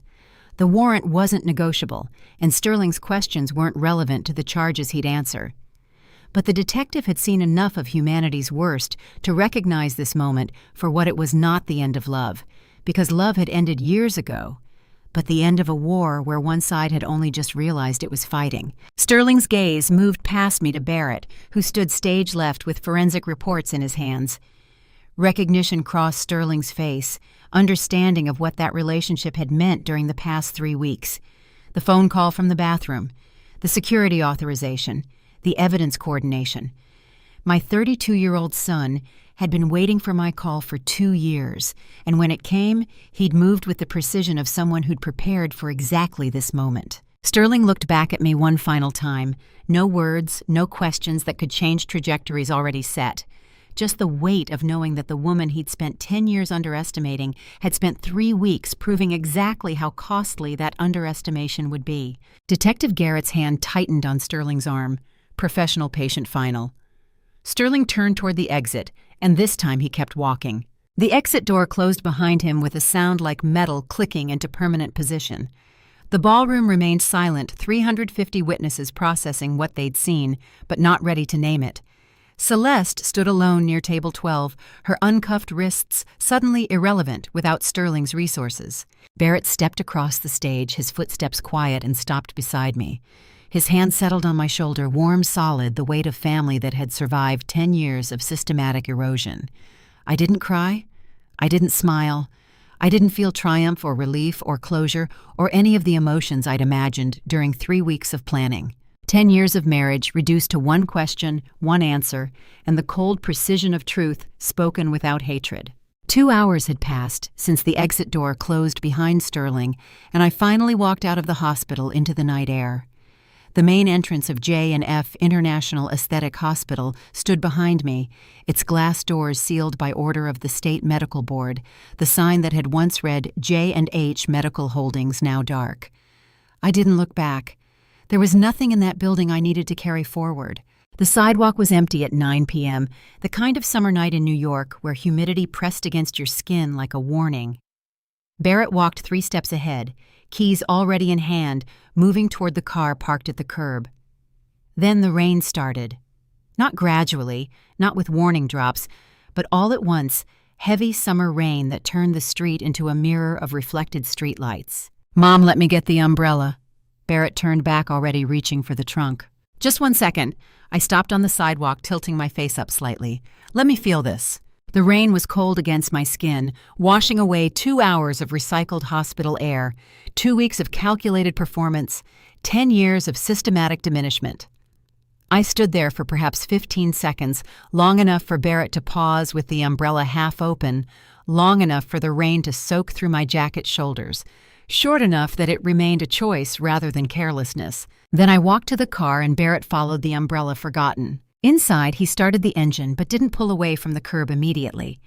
The rain drummed against the roof with the kind of steady rhythm that makes silence feel intentional rather than awkward. I watched the hospital entrance through the passenger window, watching water stream down the glass, distorting the building's outline until it became just shapes and light without meaning. "Are you okay?" Barrett's voice was quiet, the question genuine. I considered the answer. My hands weren't shaking. My breathing was steady. The pressure behind my eyes that had lived there for 6 months constant, grinding the weight of knowing what was coming and when, had disappeared sometime between Sterling's exit and this moment. And my knee, the one that had ached every morning since January, the joint that had required ibuprofen before I could walk downstairs, felt completely normal for the first time in half a year. The doctors had found nothing wrong with it. 3 specialists, 2 MR, is 1 arthroscopy that revealed healthy cartilage and no inflammation. But it had hurt anyway every single day, the kind of pain that makes you favor the other leg without realizing that changes how you move through the world. Until tonight. My body had known what my mind was still processing, that the danger was over, that the man who'd spent 183 days poisoning my cognition was in a cell downtown, that the woman who'd planned my psychiatric commitment was calculating her own legal exposure, that the threat had ended, and my nervous system could finally stop preparing for attack. Not yet, I said, still watching the rain distort the hospital into abstract shapes. But I will be. Barrett pulled away from the curb, and I didn't look back. 3 days later, Lucille Thornton placed a stack of legal files on her office table with the kind of precise alignment that marked the end of a case rather than its middle. The afternoon light came through her window at an angle that suggested 4 p.m., the time when lawyers who bill by the hour start thinking about whether the day's work justifies one more call or can wait until morning. J&H Medical Holdings license officially revoked, Lucille said, opening the top folder. Federal trademark infringement. The state medical board doesn't mess around with that. All 23 equipment contracts, canceled assets returned to Harrington Holdings under emergency court order. I sat across from her, hands folded in my lap, listening to the accounting of victory delivered in the flat language of legal documentation. 23 contracts, each one representing a piece of the empire Sterling had built using my family's trademark, my late husband's reputation, my institutional relationships cultivated over decades in New York medical circles. Emergency asset freeze and full return order. Lucille continued, turning a page. Every dollar of your original capital, $50 million in assets frozen under court order within 72 hours of the arrest, returned to Harrington Holdings last week.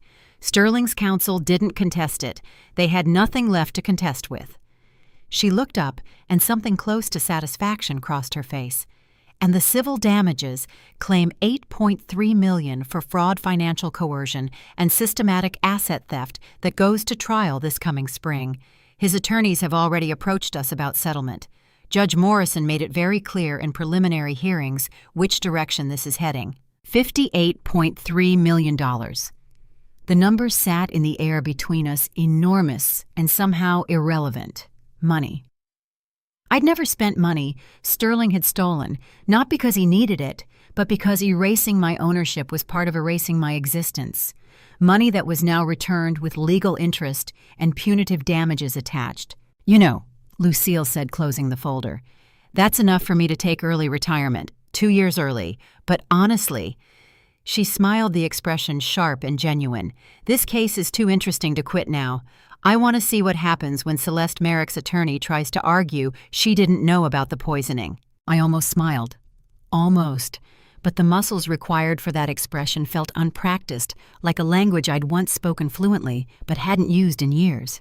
Thank you, I said instead, for everything. Lucille nodded, once the gesture carrying weight that words would dilute. Driving home that afternoon, the radio news reported an unusual medical fraud case, the most significant in a decade, they said, involving a prominent Manhattan hospital chairman, systematic poisoning, trademark theft, and a divorce scheme that had unraveled spectacularly during a charity gala. The anchor's voice carried that particular tone journalists use when a story has everything: wealth, betrayal, public humiliation, handcuffs. I reached forward and turned it off. I didn't need to hear the story replayed. I'd lived every minute of it, felt every calculated move, made every choice that led from discovery to dismantlement. The news would turn it into narrative, shape it into something with clear villains and victories, reduce 10 years of marriage and 3 weeks of perfect performance into sound bites designed for retention and sharing. The silence that followed felt like the first honest thing I'd experienced in months. No performance required, no audience to convince, no next move to calculate. Just the road ahead, the steering wheel under my hands, and the question I hadn't let myself ask until this moment: who would I choose to become next? The question of who I'd become next sat unanswered for 1 week before the first decision arrived in the form of an email contact list. I sat alone in my home office, afternoon light coming through windows overlooking a street where Sterling had never lived, staring at a name that had occupied the top of my professional contacts for 2 decades. Harriet Grantham, 20 years of friendship. Her phone number memorized, not saved. History spanning fundraisers and hospital board meetings, and quiet dinners discussing strategy over expensive wine. The woman who'd sold information about my trademark registration to Sterling Preston for 5% of hospital shares that would never materialize. I didn't call, I didn't text, I didn't arrange a meeting to discuss betrayal over coffee. I opened a new email and began typing. The message was 3 sentences addressed to my entire elite business network. 217 contacts representing hospitals, foundations, investment groups, and charitable organizations across Manhattan. In circles like these, communication from Constance Harrington required no lengthy explanation. Effective immediately, Harriet Grantham is no longer involved with Harrington Holdings in any advisory capacity. I encourage you to find the reasons yourselves. Thank you for your continued partnership. I read it once, made no edits, and clicked send. 217 emails dispatched simultaneously. Harriet would wake tomorrow to a network that had closed around her absence to calls unreturned to invitations that would stop arriving, to the quiet, systematic erasure that happened when someone with my reputation drew a line and stepped back. I closed the laptop and sat in the silence that followed. 20 years, I said to the empty room. When did friendship become just another transaction? But I knew the answer. Friendship had become transaction the night Harriet coordinated with Sterling, the moment she'd chosen 5% of nothing over 2 decades of trust. She'd made her choice. I'd simply made mine visible. 2 months later in September, Sterling Preston and Celeste Merrick's preliminary hearing attracted enough media attention that the courthouse required additional security. The case had everything journalists craved: a prominent Manhattan hospital chairman, systematic poisoning, trademark theft, a divorce scheme unraveling during a charity gala. Precedent-setting, the legal analysts called it. A doctor using medical expertise to poison a spouse for asset seizure was unprecedented in New York state records. The state medical board suspended both medical licenses immediately pending criminal trial. Sterling Preston and Celeste Merrick would never practice medicine again, regardless of what happened in court. I didn't attend the hearing. I sat in my townhouse kitchen instead, morning coffee growing cold, while I read the news summary on my phone. The article was thorough dates, charges, preliminary evidence, prosecution statements. I made it halfway through before setting the phone down, the screen still glowing with words I didn't need to finish reading. The coffee went cold while I stared at nothing in particular. I didn't need to read the rest to know how it ended. I didn't need to watch Sterling stand before a judge, or see Celeste's attorney argue innocence, or hear the media dissect my marriage into sound bites. It was already over. The moment Detective Garrett's handcuffs had clicked closed, the moment the exit door had shut behind Sterling, it had ended then. What happened in courtrooms now was just documentation of conclusions already reached. I poured the cold coffee down the sink without tasting it and put my phone in a drawer where I wouldn't see news alerts.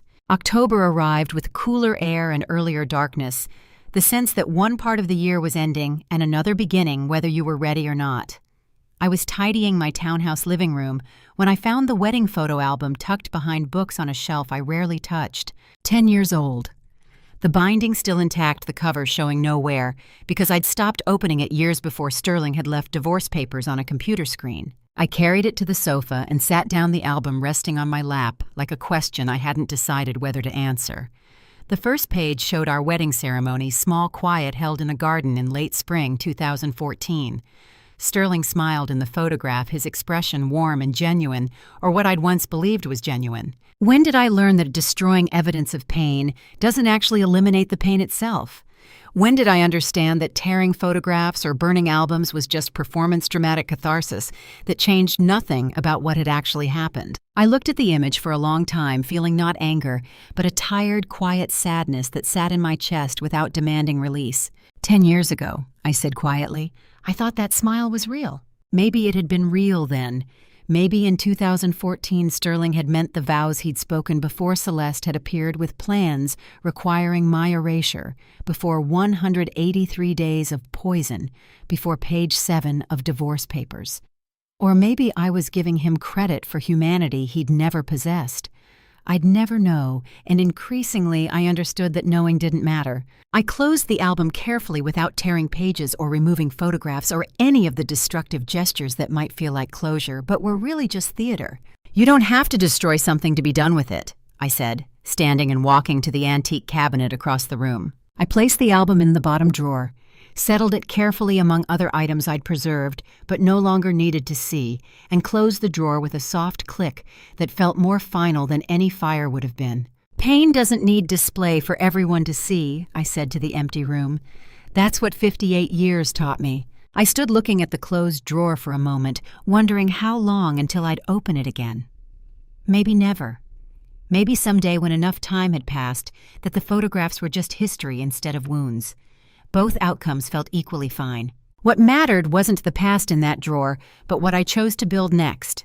What I chose to build next arrived 4 months later in the form of a woman clutching her handbag the same way I'd clutched mine in June.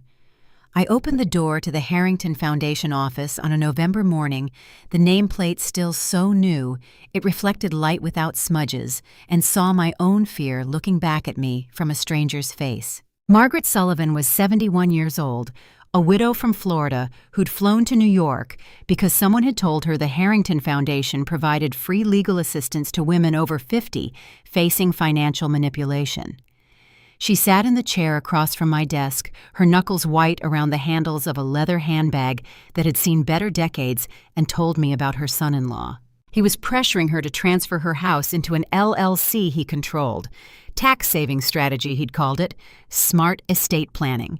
He'd brought papers to 3 separate family dinners each time, with new reasons why she needed to sign immediately, why waiting would cost her money, why trusting him was the same as trusting her daughter. "He says I don't understand modern finance," Margaret said, her voice quiet but steady.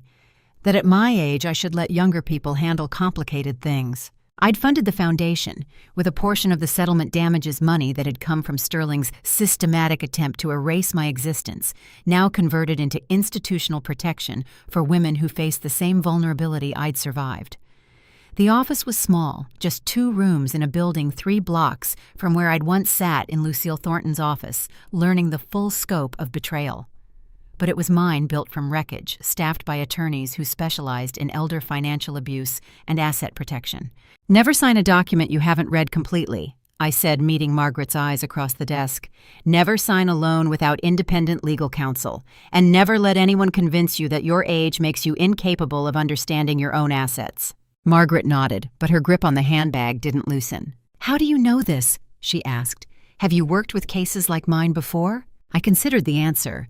I could tell her about the Foundation's mission statement, about the statistics on financial elder abuse, about the legal frameworks we use to protect vulnerable women. But she hadn't asked for statistics. She'd asked how I knew. "4 months ago," I said quietly, "I sat exactly where you're sitting now." Her clutched handbag was a mirror I'd looked into 4 months ago. Fear dressed as caution, vulnerability wrapped in leather, the physical manifestation of knowing something was wrong, but not yet having words for what or why.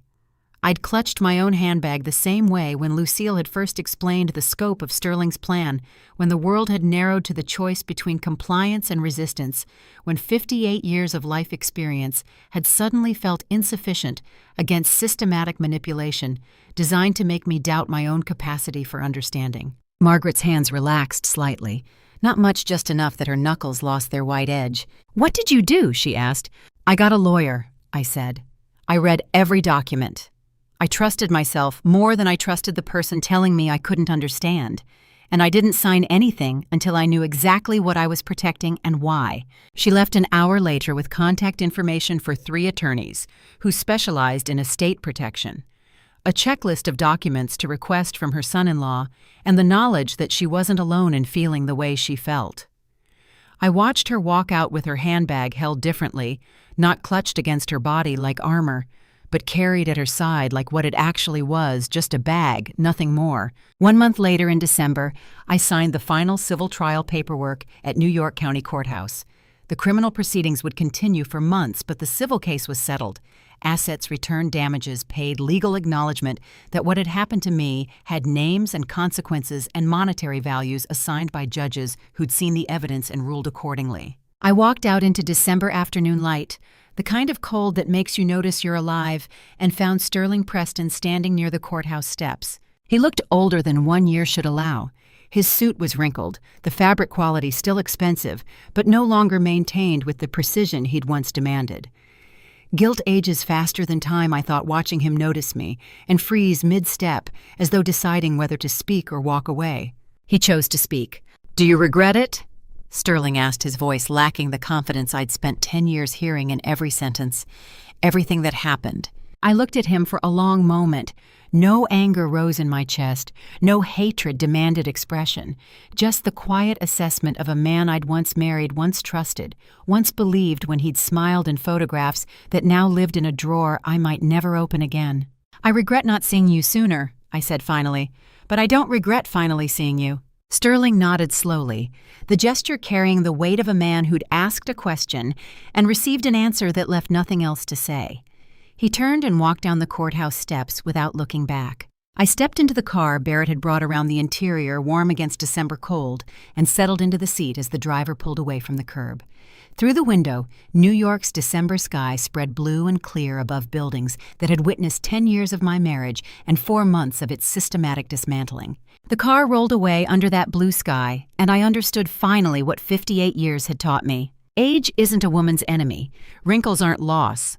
The real enemy is the person beside you every night you no longer truly know, the one who smiles while planning your erasure, who speaks love while administering poison, who builds empires on foundations of your diminishment. A woman's greatest strength isn't staying young forever.